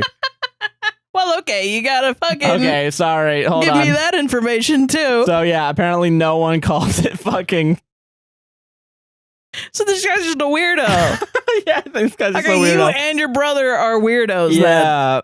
And you know what? So is my brother for having fucking Las Vegas sex worker cards. Yeah. On his beer pong table. That shit is weird. God, yeah. Someone said he's I am judging you. Yeah. I should have read more down in the comments. My bad, everybody. All right, so I'll go find a new story real quick. Never mind. He's an asshole. Solved it. Yeah, another one for us. Yeah. Present to the class. Am I overreacting for wanting more as a stay-at-home girlfriend? Okay. Me and my boyfriend have been living together for around a year now. He works, pays bills, does whatever he wants, working on his vehicles, quote-unquote toys, etc. I don't know what that means, but I assume video games. Okay, yeah. I don't know. Occasionally helps me with big projects or moving heavy things in the yard, etc. He also occasionally cooks us dinner, which I love because he's the better cook. I take care of our dogs, chickens, and there will be more animals to take care of in the near future. Okay. I also keep the house spotless 24/7. I do all my boyfriend's laundry, dishes, etc. I cook breakfast every day and do dinner most of the time he comes home from work. Okay. Basically, I live for free and I eat for free. I do not make my own money, but sometimes I need things like hygiene products, makeup I ran out of, new clothing that I've been talking about needing all the time because mine are old and most don't fit anymore. Whenever I ask him to get me those things at the store because I absolutely need it, he seems to get annoyed by it. Mind you, we are not poor. He makes $60 an hour at his job, always works overtime, which is $70 an hour. He gets free gas and free meals, as well as other job perks like a car, laptop, etc. I never ask for anything but the basic necessities and new flowers for the counter because I love them, which I just pick from the garden now when they die because he never gets a $5 bouquet from the gas station he goes to every day when I politely ask. It just bothers me that it bothers him when I ask for anything, but I don't understand why it bothers him. And a lot of the time he quote unquote jokingly tells me I should get a job for all the quote unquote crap I want. What? I would think he wants his girl to always look good and have what she needs/wants instead of dressing in the same thing every day like a cartoon character, basically rags and being Cinderella. I have never been an extreme shopper or spender. There are a million hobbies I want to get into, but I just don't because I don't want to ask for the things I need for them, even if he tells me I should do something more with my time. I'm just frazzle-brained about the whole thing. On top of this, he's a terrible gifter and puts no thought into anything. He didn't even get me anything for Christmas, and I don't remember what he got me for my birthday or if he even got me anything at all. For his holiday gifts and birthday gifts, I'll find my way to make money and make something special for him. I'll always make sure his celebrations are memorable. Am I overreacting? So, this is a tough one, isn't it? I feel like no, you're not overreacting. I don't think so. Yeah, because I feel like, okay, because there's one point there. Okay, one point in there. All of the comments are like, get a job. I don't know if I agree with that necessarily. But I mean, okay, I do think, okay, because this is a sticky situation. Yeah. You fucking picking sticky ones, you asshole. Sticky situation. But okay, so, because here's the thing, right? Yeah. You're between a rock and a hard place, really, where you're, because your boyfriend doesn't seem controlling, quote unquote, but he is kind of controlling in the sense that, like, he's not buying you hygiene shit. He's not buying you the hygiene stuff or like getting you gifts or. Here's my thing. What's the agreement? Yeah, because what you're living together. What's the agreement? Does he think you're going to eventually get a job? Like you're just unemployed? Does he think you're going to get a job and also keep doing all the shit around the house? Right. Because that's weird, if that's what it is. Does he think you are a stay-at-home girlfriend and he likes this and he wants to pay for everything? If that's the case, he should buy you hygiene products and clothes. Yeah, if he wants to actually buy you things, fucking nut up or shut up, put it in your, buy the shit. If that's the responsibility. Put the hygiene shit in the Walmart fucking cart and buy it. Is the get a job a joke? Or is it... Yeah, and what's the limit of, like, what you can get and what you can't get? Because, like, if you want to do hobbies, and he's also saying you should do hobbies, and then you're like, okay, well, get me a fucking easel, and he's like, well, okay, hold on. Yeah, like, wait a minute, I'm not buying that. Well, that's the thing. Also, I do want to mention that it's financial abuse. I don't want to say that it's not, because it definitely is. If she doesn't even have hygiene products and clothes... And relying on him to do it. Fully to do it, and he is diminishing everything that she says that she needs. Yeah. Regardless, in the situation right now, that is financial abuse. All right, yeah. Let's say, okay, sake of argument, and like... Also, the not gifting is shitty. Yeah, because I feel like, okay, like, and I guess my argument, like, okay, how would I react? So if I was the one working, like, let's say... And you're making good money. And I'm making good money, and you're the stay-at-home girlfriend. And I feel like... clean everything. And you clean everything. I think I would still get you the hygiene shit. I think it would be crazy to be like, nah, you're not getting tampons this month. You know, it's like, well, you don't need it. That would be insane. That would be crazy, right? Yeah. Like, or like if you wanted makeup, and I was like, do you really want it though? I mean, honestly, and then even you just like blow all your money on fucking cars and like. Right, and even right now, as we are where we both make money together through our business, our combined business, if I asked you, hey, I don't have any money, can you buy me some shampoo? I'd probably do it. Yeah, if I had the money. Yeah. Yeah.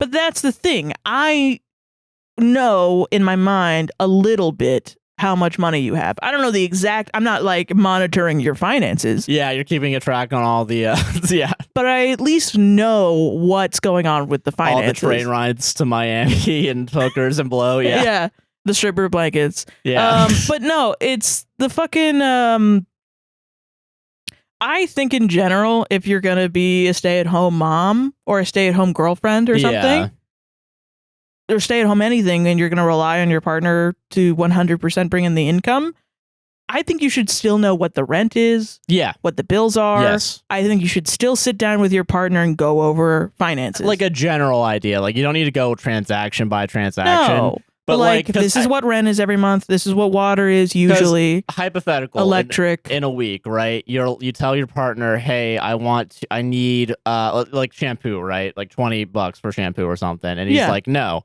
And then 2 days later. Is that because he doesn't have the money, or is that because he's spending it on other shit? Well, no. Can I finish my? Yeah. So that happens. And then 2 days later, you're vacuuming, and the vacuum shits the bed and it doesn't work. And he's able to buy the vacuum for you, but he said no to the shampoo that you wanted 2 days ago. Right. So what's the difference there? Well, the difference is he can actually see the usefulness of a shampoo because not shampoo, but the vacuum cleaner, because that's a task that he's assigned you to do. Yes.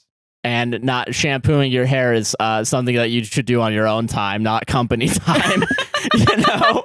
Well, yeah, you should have a diplomatic. He's not your boss. Yeah. He's not your fucking boss. You should be able to have, like, you should be able to see what's going towards what, how much money he makes, how much he's saving, if he is saving, if he's investing. If he's not saving and he's making all this money, like, that's a little silly. You need to be upset. You need to know these things so that you can be upset when things like that happen. Dude, if I was making $60 an hour, 50 of that would be going to savings. Are you fucking kidding me? Yeah, and if we're both tired and then you're like, all right, get in the kitchen, woman, I would be like, order out, bitch. Order out, yeah, come on. And then you say no, I'm like, fuck you.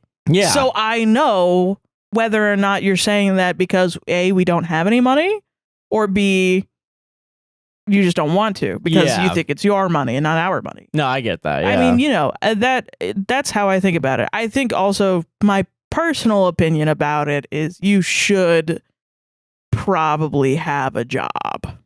Yes. I don't think you necessarily need like a full-time job, but I think if you... Because I don't judge the trad wives and the stay-at-home moms. No, not at all, no. Or even... But if...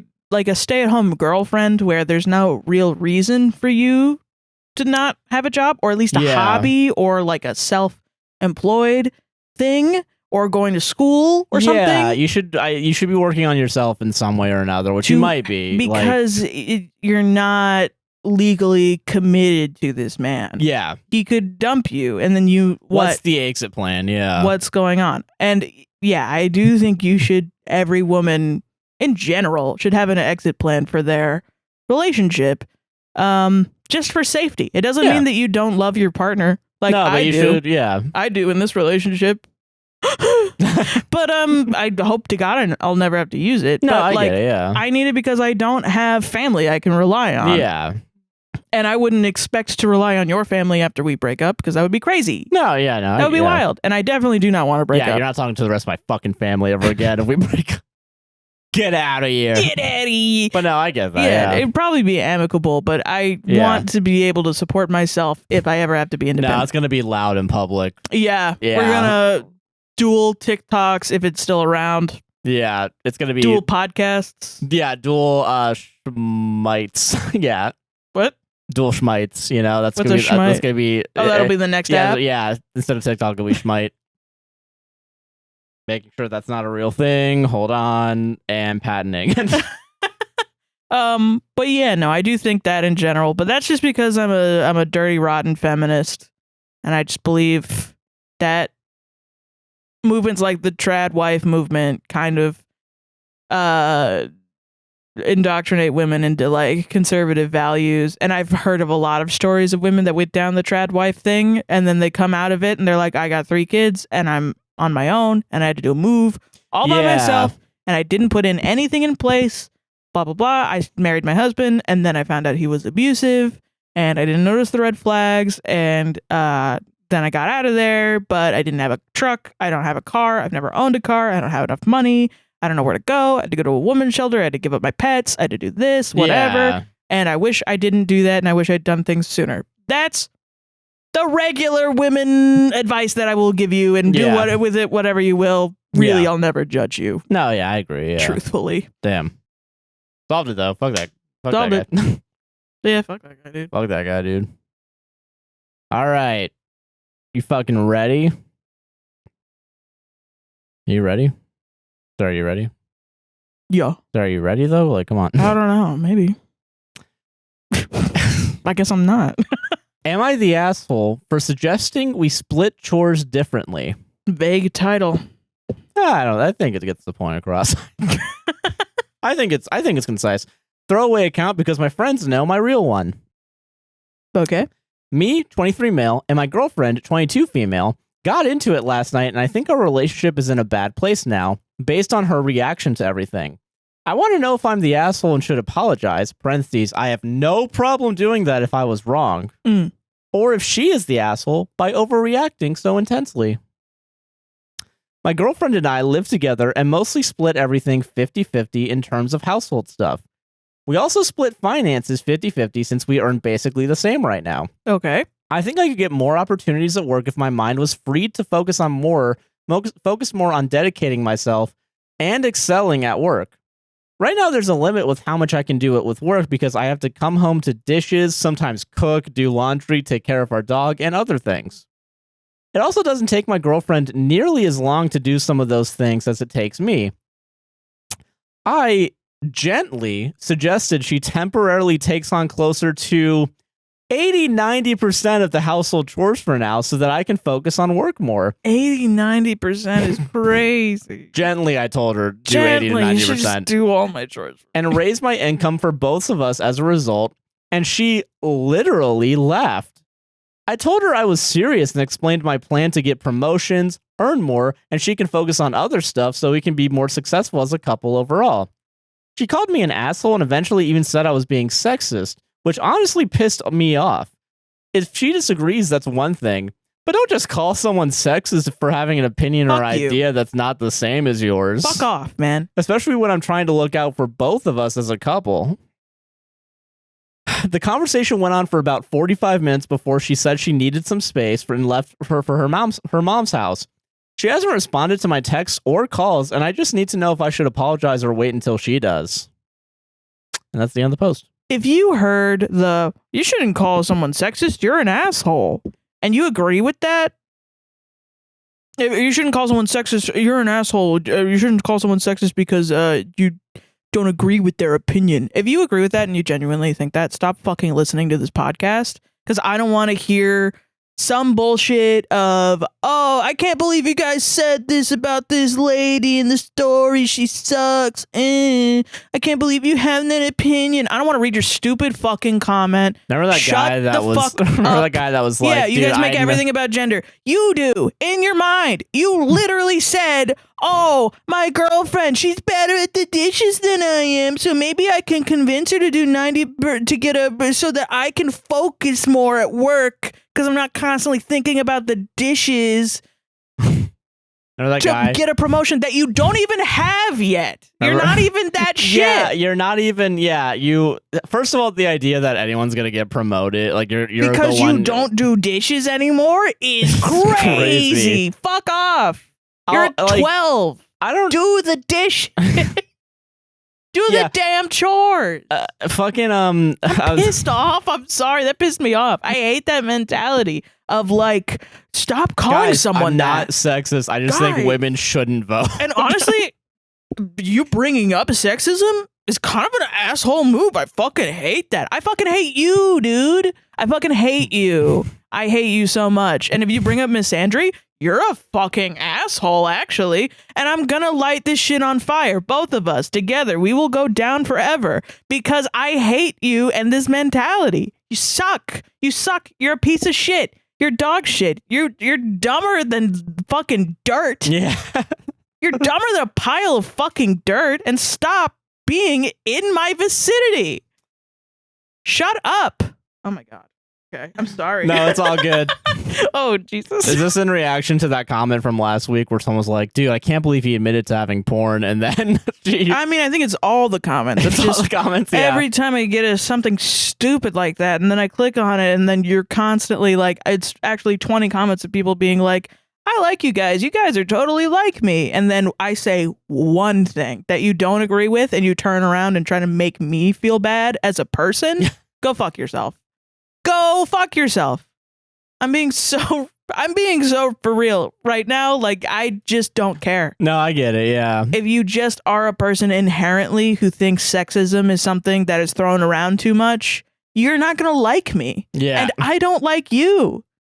So you should leave. You don't deserve the entertainment that I give you for free. Yeah. Yeah, I can agree with that. You don't deserve it. You need to go and learn something. Read one book. One book. It could be Cat in the Hat. You'd be more intelligent than you are right now. Yeah. Fucking I don't know. Yeah, I feel like you're because there's an innate bias of like I'm the man, I'm gonna become the breadwinner, you do all the chores, and you stop working and do all the chores for me. And if you're the girlfriend in this scenario, if you are the actual girlfriend, or if you're just someone that this happened to you, break up with him. Yeah, break up. He's already down the fucking Andrew Tate rabbit hole. I'm so sorry about. Or it's like if I just focus more on work, I'll get promoted. Like we live in a meritocracy. No, it's not gonna happen, man. I'm so sorry that you have to deal with a man like this in general. Though you shouldn't even have to deal with someone like this. You shouldn't even have to come close to them. You shouldn't have been tricked into loving them. You shouldn't have to share their oxygen. Yeah. You shouldn't even the matter have to that makes us all connected. Yeah, like yeah, you shouldn't be able to, you shouldn't have to deal with this. And I'm so fucking sorry that you have to deal with it. Yeah. And you should leave because there are men out there that will just treat you like a person. Yeah, weirdly. And not I'm going to do something and you have to go with it or not. And why are you leaving me? Make him an incel. Do it. Do it, yeah. Fuck it. Save yourself. Save yourself, yeah. At this point. Gently, though. Well, to be fair to him, he did say he gently told her to do all the chores. Gently, I wanted her to do 90% of the chores. Gently, I told her to do everything for me. And gently, if she doesn't, I'm gently going to get real mad at her. Drake needs to go to jail, man. I hate him so much. I didn't know the depths at which I could hate before Kendrick taught me. Yeah. You know? At the very least, you know, it really sucks if Kendrick beat up his wife. No, yeah. And the R. Kelly stuff I know is more nuanced than Drake fans are making it seem, but I will say it's not great. No, and the Kodak Black thing too, no one's talking about that. That's all fucked up. And I do think it's fucked up. But he taught me how to hate at a deeper level. Yeah. You know, it was a cultural exhale of like, just everyone has been dealing with this stupid Andrew Tate, Aiden Ross, bullshit, Kai Cenat, stupid crap. This crap. People are upset about it, man. Yeah. And I'm really glad. Like, good. I'm so glad we all hate this shit at the same time. Fuck it. Stop it. Oh my God. I've seen multiple Reddit stories like that. Yeah. Where it's dudes saying like, oh, hey, I'm a fucking guy and my girlfriend is a fucking lady and I do guy things. She does girl things is what I think. She doesn't want to do girl things and I told her, no, you're a girl. So you have to do girl. Yeah. Because I'm guy. I'm man and you must be girl. Yeah. And then she called me sexist. And then the comments are like, no, that's not fucking sexist. That actually pissed me off that she called you sexist. Well, you know what? I'm getting rage baited too. You know what? Fine. Yeah, fair You know game. what? Fine. These misogynistic men are rage baiting themselves and fucking whatever. I'm getting rage baited too. Fine. Find me in the street. I'll beat the shit out of you, dude. I will do it. Get those fists ready. Here you go. I'm going to the gym. You're going to the gym now? I was going to start going to the gym to fight fascists and stuff. Because, I mean, I guess America, which is just, you know, I guess we're going to fucking fund a genocide until it's done. Jesus. So I was going to go there and just start fighting people. Yeah. Because I got to fucking prepare. Yeah. For the collapse of this government. But I'm going to do it now just to fight men, I think. Fair enough. So watch out for my glow up, I guess. What the fuck else is there to do? I don't know. You know? I don't know. Yeah, you're an asshole, and I hate everything you stand for. God, solved it? I think that was good. I think that's good. I don't have much else to say other than I hate that you're so stupid that you probably aren't even misogynistic intentionally. You just did it because you are. Yeah. You're that stupid that you let other people put this shit inside of you because you weren't born misogynistic. You grew up into it, and you let other people put an ideology into you because you never learned to fucking think for your goddamn self. Well, he's actually a real big free thinker. Andrew Tate told him he's a real big free thinker. Yeah. And you'll never succeed. He's gonna become shift lead. I highly doubt it. His girlfriend just needs to do all the chores. Yeah, exactly. Yeah. If my girlfriend does all the chores, I will become second assistant manager at Disney. I'm taking your girlfriend. Yeah. She's living in this house. Sweet, now. hell yeah. And she doesn't have to do anything. You're actually gonna do stuff for her. Yeah. Yes, I'm gonna treat her right. Yeah, I'm gonna show up. I'm gonna treat your girlfriend right. She's gonna do nothing. She's gonna be my stay-at-home girlfriend. If you're the girlfriend in that post, please contact us at contact@APWSTR.com, and Sarah will give you one free plane ticket. And you can come over here.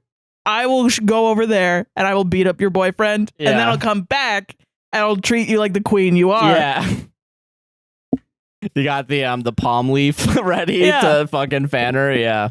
Whatever you want. Whatever you want, you got it. Jesus Christ. I'm pissed off. I can't do the rest of the show. You want to take a 5-minute break? I'm going to pee real quick. So. Yeah, I guess that's fine. Fucking. Wow. Gotta get you a jar for every time you bring up Drake in an episode where you say you're not going to bring up Drake. I want to get drunk. Next time I get drunk, I'm just going to be fucking talking about Drake and how much I hate that. Okay. This one's great. Okay, next story, baby. It has nothing to do with misogyny. Thank Christ. Yay! You guys are like, you guys make it about gender all the time. Yeah, I fucking don't want to. I don't fucking want to. I live in Earth. I live in reality. I live in fucking America. And I exist on the fucking planet. And so do fucking you. God damn it. Come back down to reality, dipshits. Fuck. All right, am I the jerk if I were to go out to my neighborhood lake and do scuba diving with an air compressor late at night? 2 question marks. What do you think, Josh? Again, I'm sorry. Am I the jerk? Am I the jerk if I were to go out to my neighborhood lake and do scuba diving with an air compressor late at night? 2 question marks. Okay. What do you think? I mean, how loud's the air compressor? I feel like a little, maybe, probably. Why do you want to go out late at night with a scuba tank? I fucking want to. Would I be a jerk if I did this? God. I guess it's a free country, but I mean, okay. So I live in a neighborhood that has a neighborhood lake, and it is something that I've been wanting to explore. There's a deep part of the lake that is about 20 to 30 feet deep, and I've always been wanting... You're so fucking mad. Yeah, I've always been wanting, but never had a chance to because of the lack of equipment. Now I have the equipment to do it, a hookah diving air unit, which consists of an air compressor. The system works this way. It only turns on the compressor when I inhale, and it shuts off when I exhale. I want to wear a woman's rash guard wetsuit when I wear this, and the only way to do this safely without anyone seeing me is doing it late at night.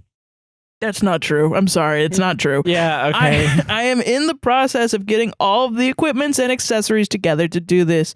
I bought a waterproof flashlight, dark blue camouflage fins, black scuba mask, and a woman's black bikini cut rash guard with long sleeves. The fucking SEALs Team 6. Like, why do you need to sneak around in camo to grab the fish in the lake? Like, to explore a lake in your neighborhood. Just fucking do it. Why do you have to do it at night? Wait, because no one will see you? Like, why can't you let people see you? I don't know why that's safe. I understand. It seems like the opposite of safe, actually. Yeah, I feel like you want people to be around you in case something goes horrifically wrong with your scuba gear. And we'll go into that. I am in the process of getting all of the equipments and accessories together to do this. I actually read all that. I brought this all in black and dark colors so that I would blend in with the dark. I told one of my cousins about this plan, and he said that I would be a total dick if I were to do this, as he claims the compressor would be heard from people inside of their homes. I've also been thinking of that, yeah. The compressor can get loud.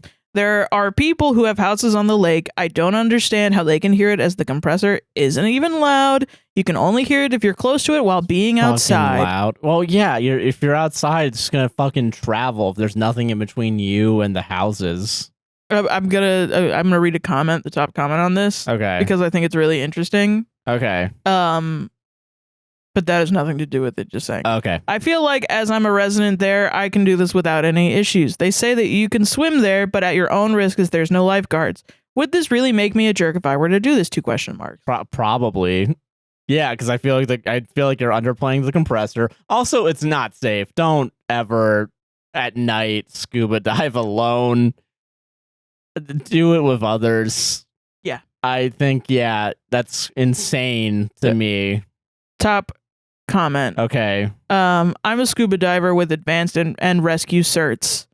I'm gonna read that again. Oh, yeah, are you is she certified? Oh god, wait. I'm a scuba diver with advanced and rescue certs, and what I can tell you is that this is a very bad idea. Yeah. 1, don't dive alone. 2, don't dive at night without being trained for it. Yeah. 3, don't dive in the dark with less than 3 light sources. 4, don't use equipment that would make you invisible to a search and rescue team that's trying to recover your body. Oh, yeah. Because that's the route you're going with what you're describing. For your sake and the sake of those who love you, get some training and experience before you try something like this. Yeah, I feel like... So this is just a PSA to people that want to explore their neighborhood lake. At night. Don't do it. Camouflage. Don't do it. Get certified first. That's wild. That's all it is. I don't... Yeah. Why would you think that's a good idea? No. I don't know. Don't jump in lakes just in general. It kind of has the same vibe as like, guys, I just want to have a beer in one hand, gear shift in the other. I'm doing it at night when no one's around. What is this, New Orleans? Yeah. Shit. Yeah, it's like, come on. Like, Jesus Christ, I just want to fucking... Yeah. I don't know. It's like... I want to live dangerously, man. I just want to go to the machine gun place and take out a machine gun and just start shooting at tires, you know? Like, what's so wrong with that? I just want to get a sniper rifle and go to the top of the highway, and I want to point it at random cars. What's so wrong with that? What's so wrong with that? God, can I have a little fun? This is America. Trained marksman here. You're going to get people hurt. I don't know if that's your point, but I'm calling the police on your ass. Why would you? Just no. Just don't. Because like genuinely though, like yeah, what the fuck? Like, do you have a death wish? I'm going to sneak in at night and camouflage myself to the zoo and the lion cage, and because I just want to get real up close and personal. I'm just gonna let my child go into the gorilla pit. What could go wrong? Yeah. Jesus. Why do people think that like you can't do some things alone, man? I'm sorry. Why would you try to also, hide yourself? I wasn't even thinking about that. Like, 3 light sources make sense because I feel like the deeper you go into the water, also, the less flashlight. When do you drop it? Yeah. Because I think you need at least a light on like whatever the landing thing is. Because because water doesn't travel that far in light. Like the deeper you go, the more dark it gets, you know, like. Yeah, and I mean, that was why I was like, the sound doesn't even matter. Like the physics of it doesn't even matter, really. Because it's just regular safety common sense. Yeah, and it's at night. Yeah, you're just going to be in, yeah. God, I'd be terrified. Don't do that. People have drowned in lakes during the day, like full-on adults that have just run in. It's already dangerous enough swimming during the day. Yeah. Why would you make it more difficult in the dead of night? Yeah. Like a PSA from Floridians that grew up around constant lakes. Don't ever go. If you don't know how to swim, don't run into any water at all. I've heard so many stories of people fucking drowning. If a pool of water, if you're not going, okay, don't go into any lakes that aren't supervised because gators. Hey, yes, gators. You should be going to like an actual place like that's beach like for swimming. Beach, pool, like even like lakes that are in like parks or something. Like when I was a kid, we went in Atlanta, we would go into lakes and stuff, but it was like you don't always want to. Yeah, around the lakes here, body parts will wash up, so don't fucking. Yeah, you don't I wonder wanna... if they ever caught that guy, the meat puzzle guy. Nah, I don't know. Solved it. Don't scuba dive at night. There was a guy that I used to live next to a lake, and the day that we moved in, a bunch of body parts was found in the lake, and it, like completely ruined. I don't think we walked around that lake for like a year because it was like a guy, like a serial killer that had he was like targeting larger women who were exercising. Jesus. And then cutting up their parts and disposing of them in lakes. Jesus. All right, next story. Woo! Am I the asshole for suggesting bridesmaid gets a part-time job? So excited for this one. I, 32 female, am getting married this fall about 3,000 miles away in our hometown.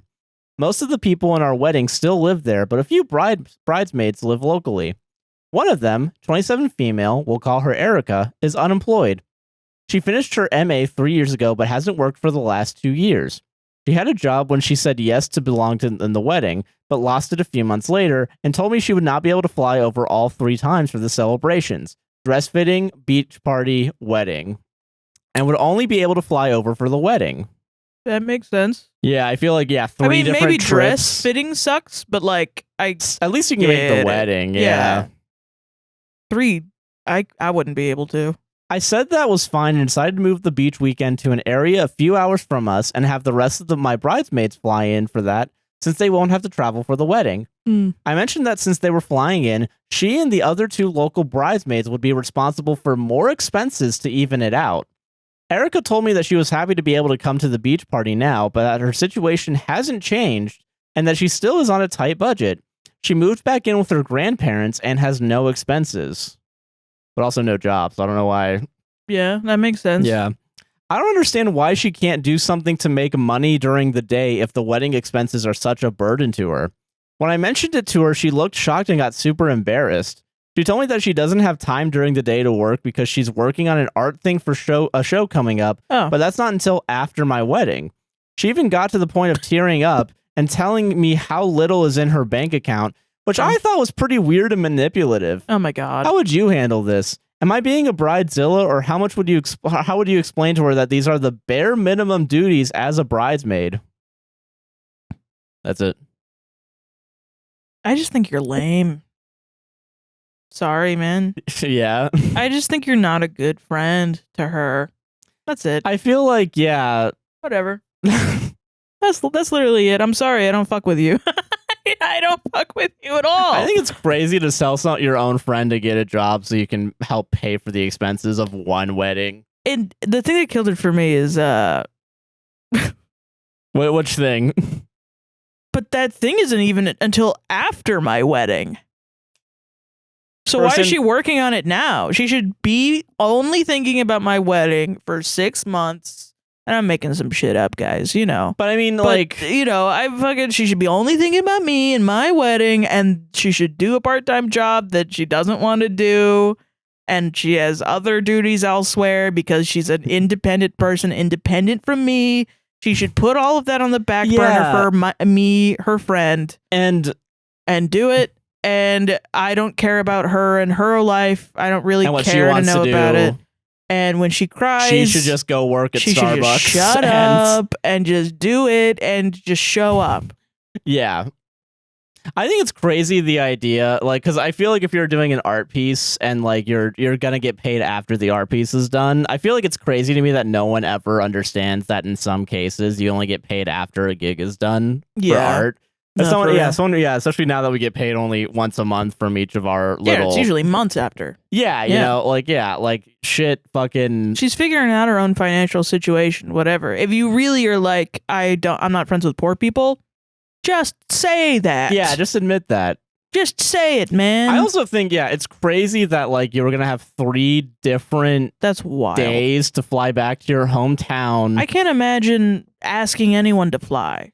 Yeah. One time at least makes sense because it's only the one time. But even then, I'm like... Twice is you're fucking pushing it, and 3 times is you're fucking crazy. Fucking wild. I had a friend who invited me because he was going to have a bachelor party in Chicago. Because he loves the Chicago Bears, the baseball team. Oh, yeah, okay. And so he wanted to go there for his bachelor party, and we were buds at the time, and he invited me to his bachelor party, and I was like, okay, that's pretty cool. And then later I realized, A, I don't have any money. B, I would be there with a bunch of other men that I don't know. Yeah. Getting drunk. Yeah. By myself. Yeah. And I was like, maybe if I can bring Josh, I'd feel better, but it's still weird. And also, yeah, that would also add on more to the expenses of... Yeah, at that point, it was like way too expensive. And I just fucking straight up, I was like, hey, dude, is that still happening? And he was like, yeah. And I was like,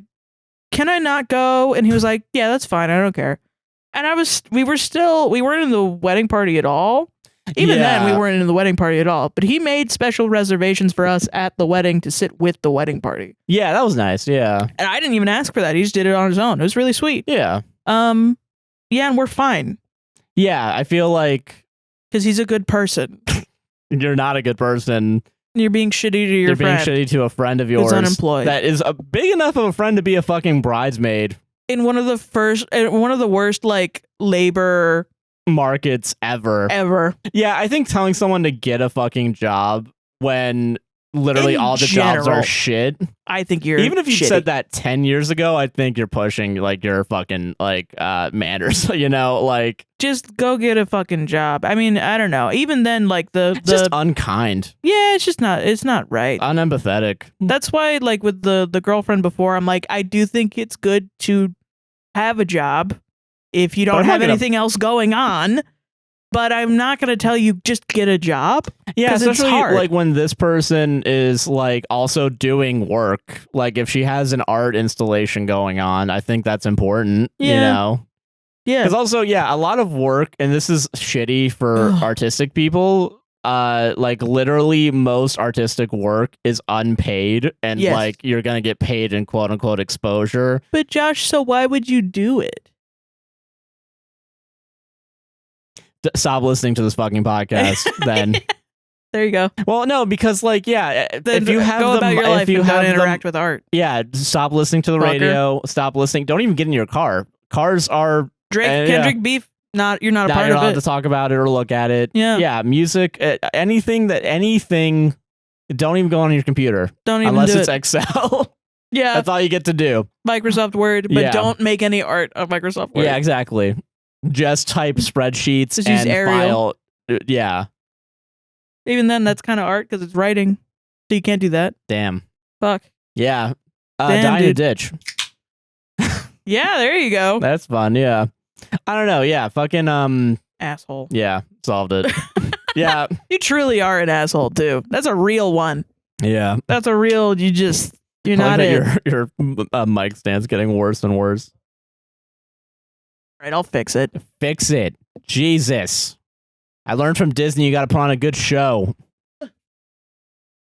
You should get a job at Disney to learn how to put a good show. Can you imagine if I was like that? That'd be shitty. That'd be wild. That'd be awful. I don't know. Maybe I do want to amend my previous statement about the stay-at-home girlfriend. Because, like, it is hard to get a job. Yeah. You can't just go and get a job.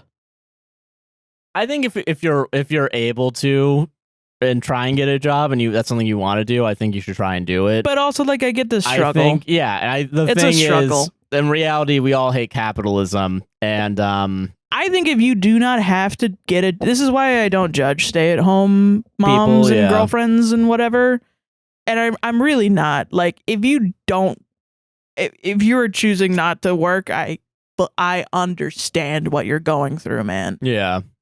'Cause I don't fucking want to work either. It sucks ass. Yeah. Especially when you're working for a shitty company that's going to micromanage you all day. Yeah. That sucks. I get why you don't want to do it. And it's hard to find one. Why the fuck do we need money anyway? Jesus. Yeah. I don't know. Solved it. I'm cutting you off, Sarah. I'm cutting you off. I was just more concerned about her safety, I guess. No, that's reasonable. Yeah. God. All right, final story, dude. Yep. From you. Me. I don't even remember what my last one is. Oh, this one's awesome. Mine probably isn't, because I don't remember what the fuck it is. I specifically saved this one. This one's just funny. Am I the asshole because I told my wife to look at my asshole because she put okay, I'm gonna say this again. Okay, yeah, damn. Take two. Am I the asshole because I told my wife to look at my asshole because of what she put in my bath might have given it a chemical burn? What? This is just a funny time. Okay. Oh, yeah. All right. I, 33 male, have been experiencing lower back pain, and with a 1-year-old, it makes it difficult to run around and play with him. My wife, 35 female, being super amazing and thoughtful, drew me a bath so I could soak.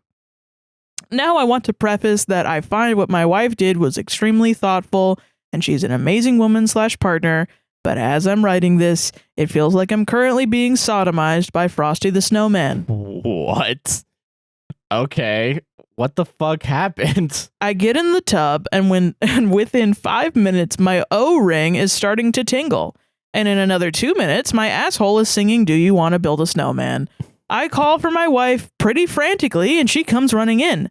I am bent over, spread cheeks, trying to dry off my beehole. I ask her what she put in the tub because it feels like I just got a rim job by Elsa. She starts getting a tear in her eye, and she points to a jar of Vicks Vapor Crystals. What? I don't even know what that is that? But Vicks Vapor Rub, I know that. Yeah, it's the like cooling thing. Do they make I guess they make it in crystal form. For baths? I guess maybe she thought it was like Epsom salt crystals or something. Oh. She is now in the living room not talking to me because she thinks I am a jerk because I was making fun of her for trying to make me feel better. Am I the asshole? I guess, I mean, because you're, I don't. No, asshole, this is just a funny situation. I don't think anyone's in it. Yeah. That's just a little mistake. She's fucked up on accident, yeah. And you're having a regular reaction. Okay, what the fuck's it called again? Hold on. Vicks Vapor Crystals? Yeah, don't put that in your bath because it'll sting your beehole, apparently. Someone said that their wife... These are actually bath salts? Why the fuck? Wait, really? Yeah, these are meant to be bath salts. What the fuck? So maybe he just had an allergic reaction specifically only on his asshole? I guess don't put Vicks Vapor Crystals in your bath. I don't know. That's weird. So it's like actually... What? Why would you... This is weird. Eucalyptus, menthol, and essential oils. Maybe it's the peppermint oil because someone mentioned that their wife did like something to her skin on her arms, like she had shaved off a bunch of shit or she had like exfoliated her arms a lot, and then she put peppermint oil on her arms, and she walked out and said they're cold spicy. That might. So I think it's the peppermint oil. Oh. It's just. It's like when it interacts with like really tender skin, I think it fucks you up. It makes it feel like you're like burning your arm. Just get Epsom salts. Yeah, don't buy Vicks Vapor Crystals. Yeah. Why would they not think that it would harm your beehole? I don't know. Because that shit is tender, isn't it? Yeah, I feel like that's very... Also, let me find someone actually gave good advice on how to deal with it. So if you are ever in a situation where... Yeah, because like, why would you... Who are these fucking sadists at Vicks? Dude, let's just put menthol and peppermint oil in something and just see what happens, man. Oh, here's another thing. Oh, here's a warning for you in case you need it. I got a chemical burn pretty bad once from using a muscle pain relieving gel after a shower. I didn't realize that you aren't supposed to use those for a bit after bathing because your skin can absorb too much too quickly right after a hot shower.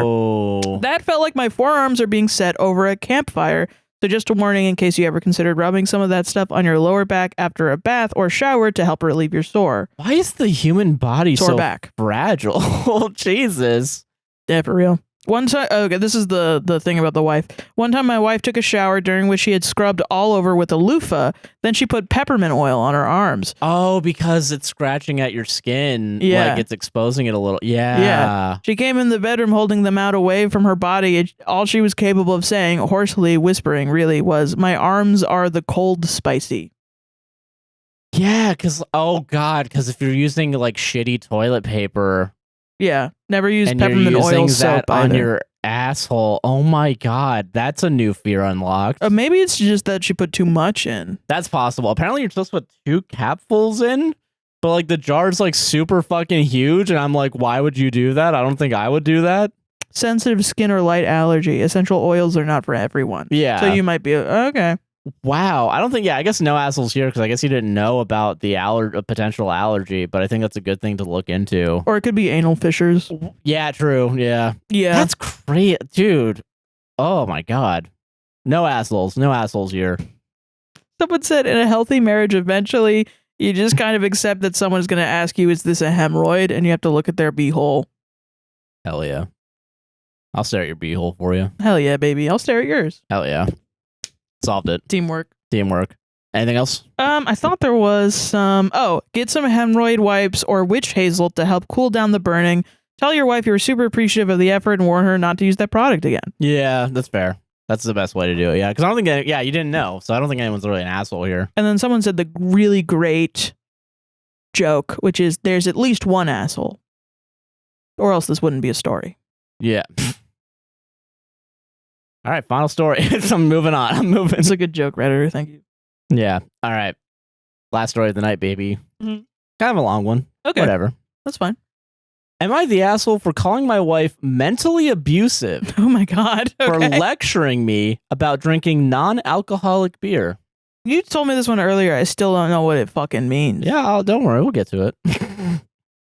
So I, 33 male, have been sober for almost 1.5 years now. Okay. I used to love drinking and partying, but I started slowing down once I hit 30, and a medication I went on last year caused me to quit completely. Okay. I'm off the meds now, but I decided to stay off alcohol and truly love all the benefits of sobriety.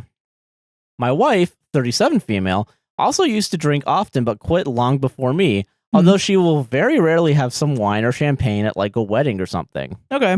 In the 400 plus days of my sobriety, I've enjoyed probably 20 or less non-alcoholic beers. Okay. She recently turned me on to Corona non-alcoholic. If you put a lime in it, you truly can't tell the difference. I highly recommend it to anyone as an alternative. I actually might try that. I love Coronas. I just had a birthday recently, and the only thing I asked her for was a 6-pack of said non-alcoholic beer, Sweet. which she got me. Some people came over Friday night for pizza and to hang out. We didn't have any lime, so I just stuck to water all night. Fast forward to this past Sunday, Cinco de Mayo, she decides to make us a Mexican-themed brunch. While we're eating around 11 a.m., I decide that a Corona non-alcoholic would pair very nicely with our meal, so I crack one open and put a lime in it. She then gets very serious all of a sudden and tells me she doesn't want her 1.5-year-old child seeing people drink alcohol in the morning. It was so comical to me that I started laughing.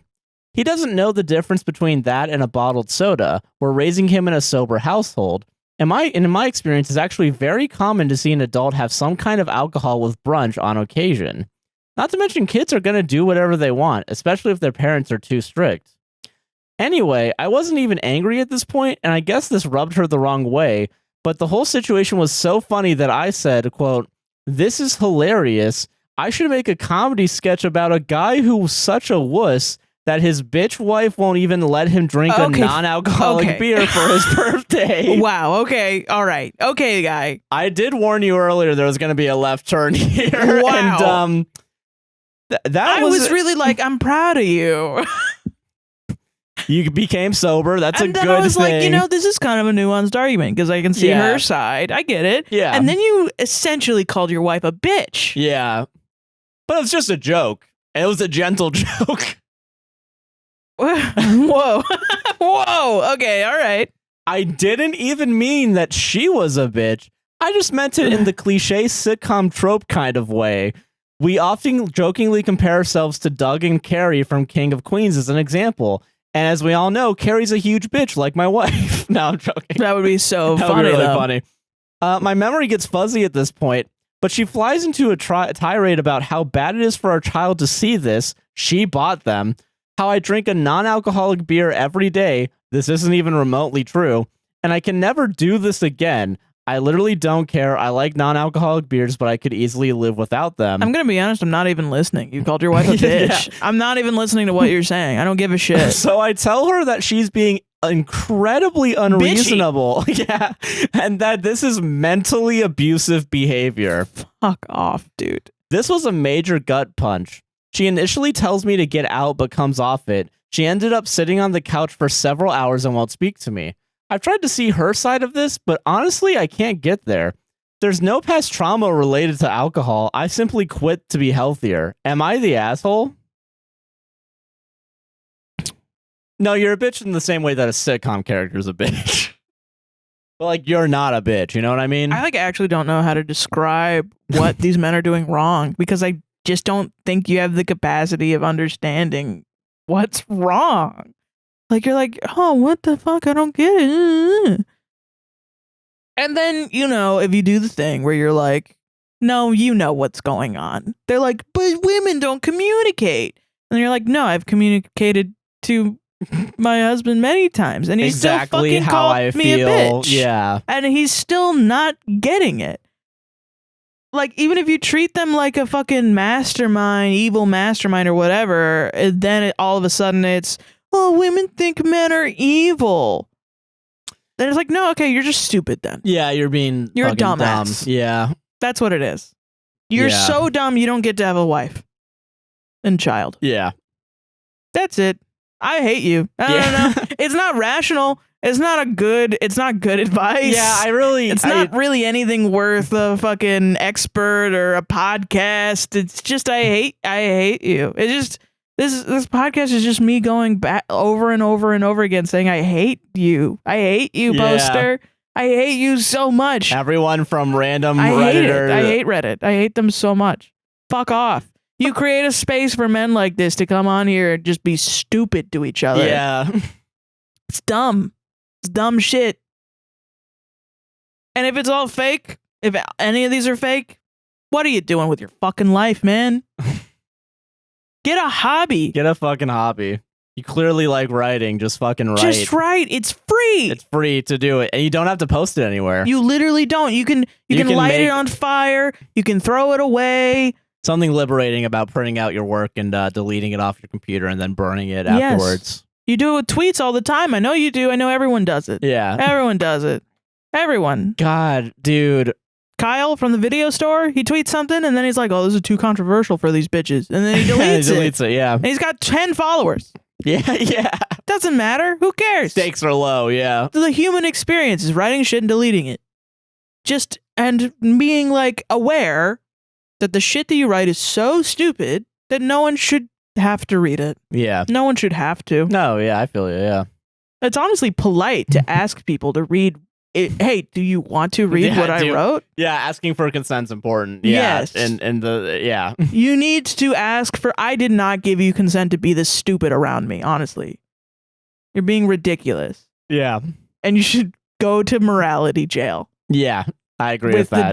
The death penalty. Dude, it's so fucking funny. The highest extent of the law. Yeah. The moral law. The moral law, yeah.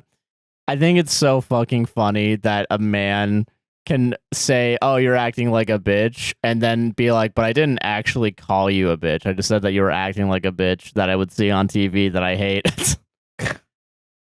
Like, I don't like my mom. Apparently there's some time where my dad called her a bitch or something. Mm.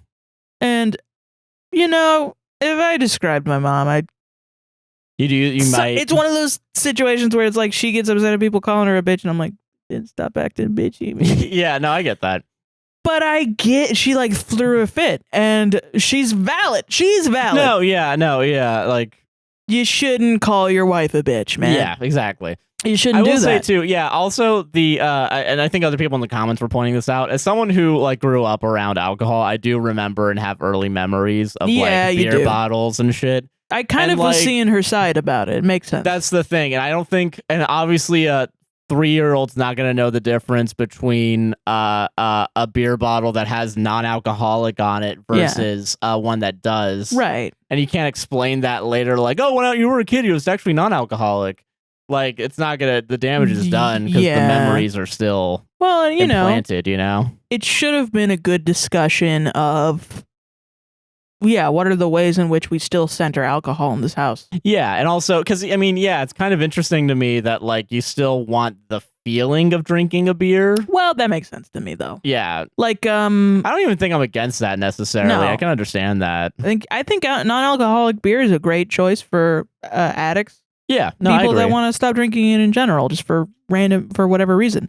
But like my grandma, when she smoked all of her life, and then when she tried to stop smoking, finally, she was constantly holding carrot sticks. Oh, that makes sense. In her hands, because she just needed something in her hands to cut the addiction. So I think that's fine. I understand what your wife is coming from, and then you just immediately didn't care and called her a bitch because you're crazy. Like, you're just wild. You just, you just can't see past your own fucking nose, man. Yeah. That's pretty wild, man. How do you exist? How do you go to work and fuck up, and then your supervisor comes over and says, you fucked up? Yeah. And then what do you do from there? go home and be like, oh, my supervisor sucks? And just continue fucking up? How do you not get fired? Yeah, you should, yeah. Usually there's consequences to actions, yeah. You would think, but these men, surprisingly not. I wonder why. Drake should be in jail. He should be in jail. And if Kendrick beat his wife, that's fucked up too. And he should have consequences for that as well. And that's $1 in the Drake jar. Solved it? We're all gonna forget, and then he's gonna come out with some fucking catchy ass song that everyone says is catchy, and I'm not gonna find catchy, and I'm gonna explode. Like, why is Chris Brown walking around? Yeah. That shit was insane. People are inflating the ages of Rihanna and Millie Bobby Brown. Yeah, they're all ridiculous. pretending like none of us know, like none of us remember, like we weren't alive and didn't have eyes and ears and senses at the same time. Like we weren't fucking constantly glued to the TV watching these fuckers run around and beat up women. Yeah, no, I agree. Yeah, the gaslighting's ridiculous. It's insane. You should not. Oh my God, why do we gaslight each other so much? Why are we so addicted to abusing people? It doesn't make any sense. Doesn't make any sense. I'm sorry. Okay. All right, solved it. Gee, that's the last the show. That was a fun one. White woman gets mad, news at 11. White woman gets mad, news at 11. Wow, white woman gets mad. News at 11. It's another day. So what does this white woman want to plug at planet Earth? I don't know. Fucking can't wait to tell everyone. Actually, so the recording session has too many things that Josh had to cut out. If you cut out any of this, I'm gonna beat you up. Can't believe Sarah threatened Josh with violence. I can't believe I'm being threatened with violence every day by existing. And I'm not even. I'm a white woman. No one cares. No one cares. I'm a white lady. Sarah, just get to the fucking plugs. You bitch. I didn't call you a bitch. I'm just saying you're doing this like a bitch. But you're not a bitch. Fucking C word. Sometimes I'm like, is what we do bullying? And then sometimes I'm like, yeah, but fuck these people. How dare you? How dare you post this for me to read? Yeah. Not the assholes, of course. And honestly, if you are a person in one of these stories and you contact us and are like, take it down, we will. Yeah. We will do it. I don't care. Yeah, yeah. We'll even take down an episode and edit it, put it back up. I don't care. I don't give a shit. Truthfully, because I don't want to hurt anyone, truly. No, I get it, yeah. Just sometimes people piss me off. Okay, you can follow me on Twitter at, thank you. That's so here in THATSOHERON. You can follow me everywhere at that. I don't know why you would. I'm gonna yell at you probably. Fair enough. I am Joshua Chinland on most social medias. I got nicknamed JC on Twitch. I'm going to try and get back into streaming next Monday. We recorded today and it's Monday, so that's why I didn't stream today. Yeah. But I am going to get back. I saw you guys. So some of you have Prime subbed, and I do appreciate it. It is going to help support the podcast and support us. Thank you so much. I will be streaming, and you will be able to get your perks. Damn it. Yeah. Don't forget to follow the podcast and everything. It's APWSTR on TikTok for as long as it is. But Instagram, a podcast will save this. Most social medias, it should be APWSTR. All the links are down in the description. Go look at them. Merch. YouTube, it's APWSTR New merch. Productions. There's new merch. Go to TeePublic, yeah, and it'll be down in the description as well as in the YouTube banner. Don't forget to like, comment, subscribe to the Gosh Darn Bell. Check out the links for the Palestine. Check out the links for distributed computing. All of it's down in the description. Just have a good day. Yeah. Have a good one, guys. Have a good one. Bye. Bye. I'm glad this is over. Me too, week. honestly. But now I just have to edit this tomorrow. Yeah, please call this one. Skip this one. Skip this one. The seconding. The seconding, yeah. We did title one. Just skip this one, right? I think so. Don't watch this one. Don't watch this one. Okay, part so 2. Don't watch this one. Part 2. Yeah, we can keep. Yeah, every time we think that we did a bad one, we can just tell people you can skip this one. Yeah, just don't watch this one. Getting an email tomorrow. Hey, why'd you guys title this one skip this one? Don't you? What just happened? Chair broke. No fucking way, really? Yeah. Shit.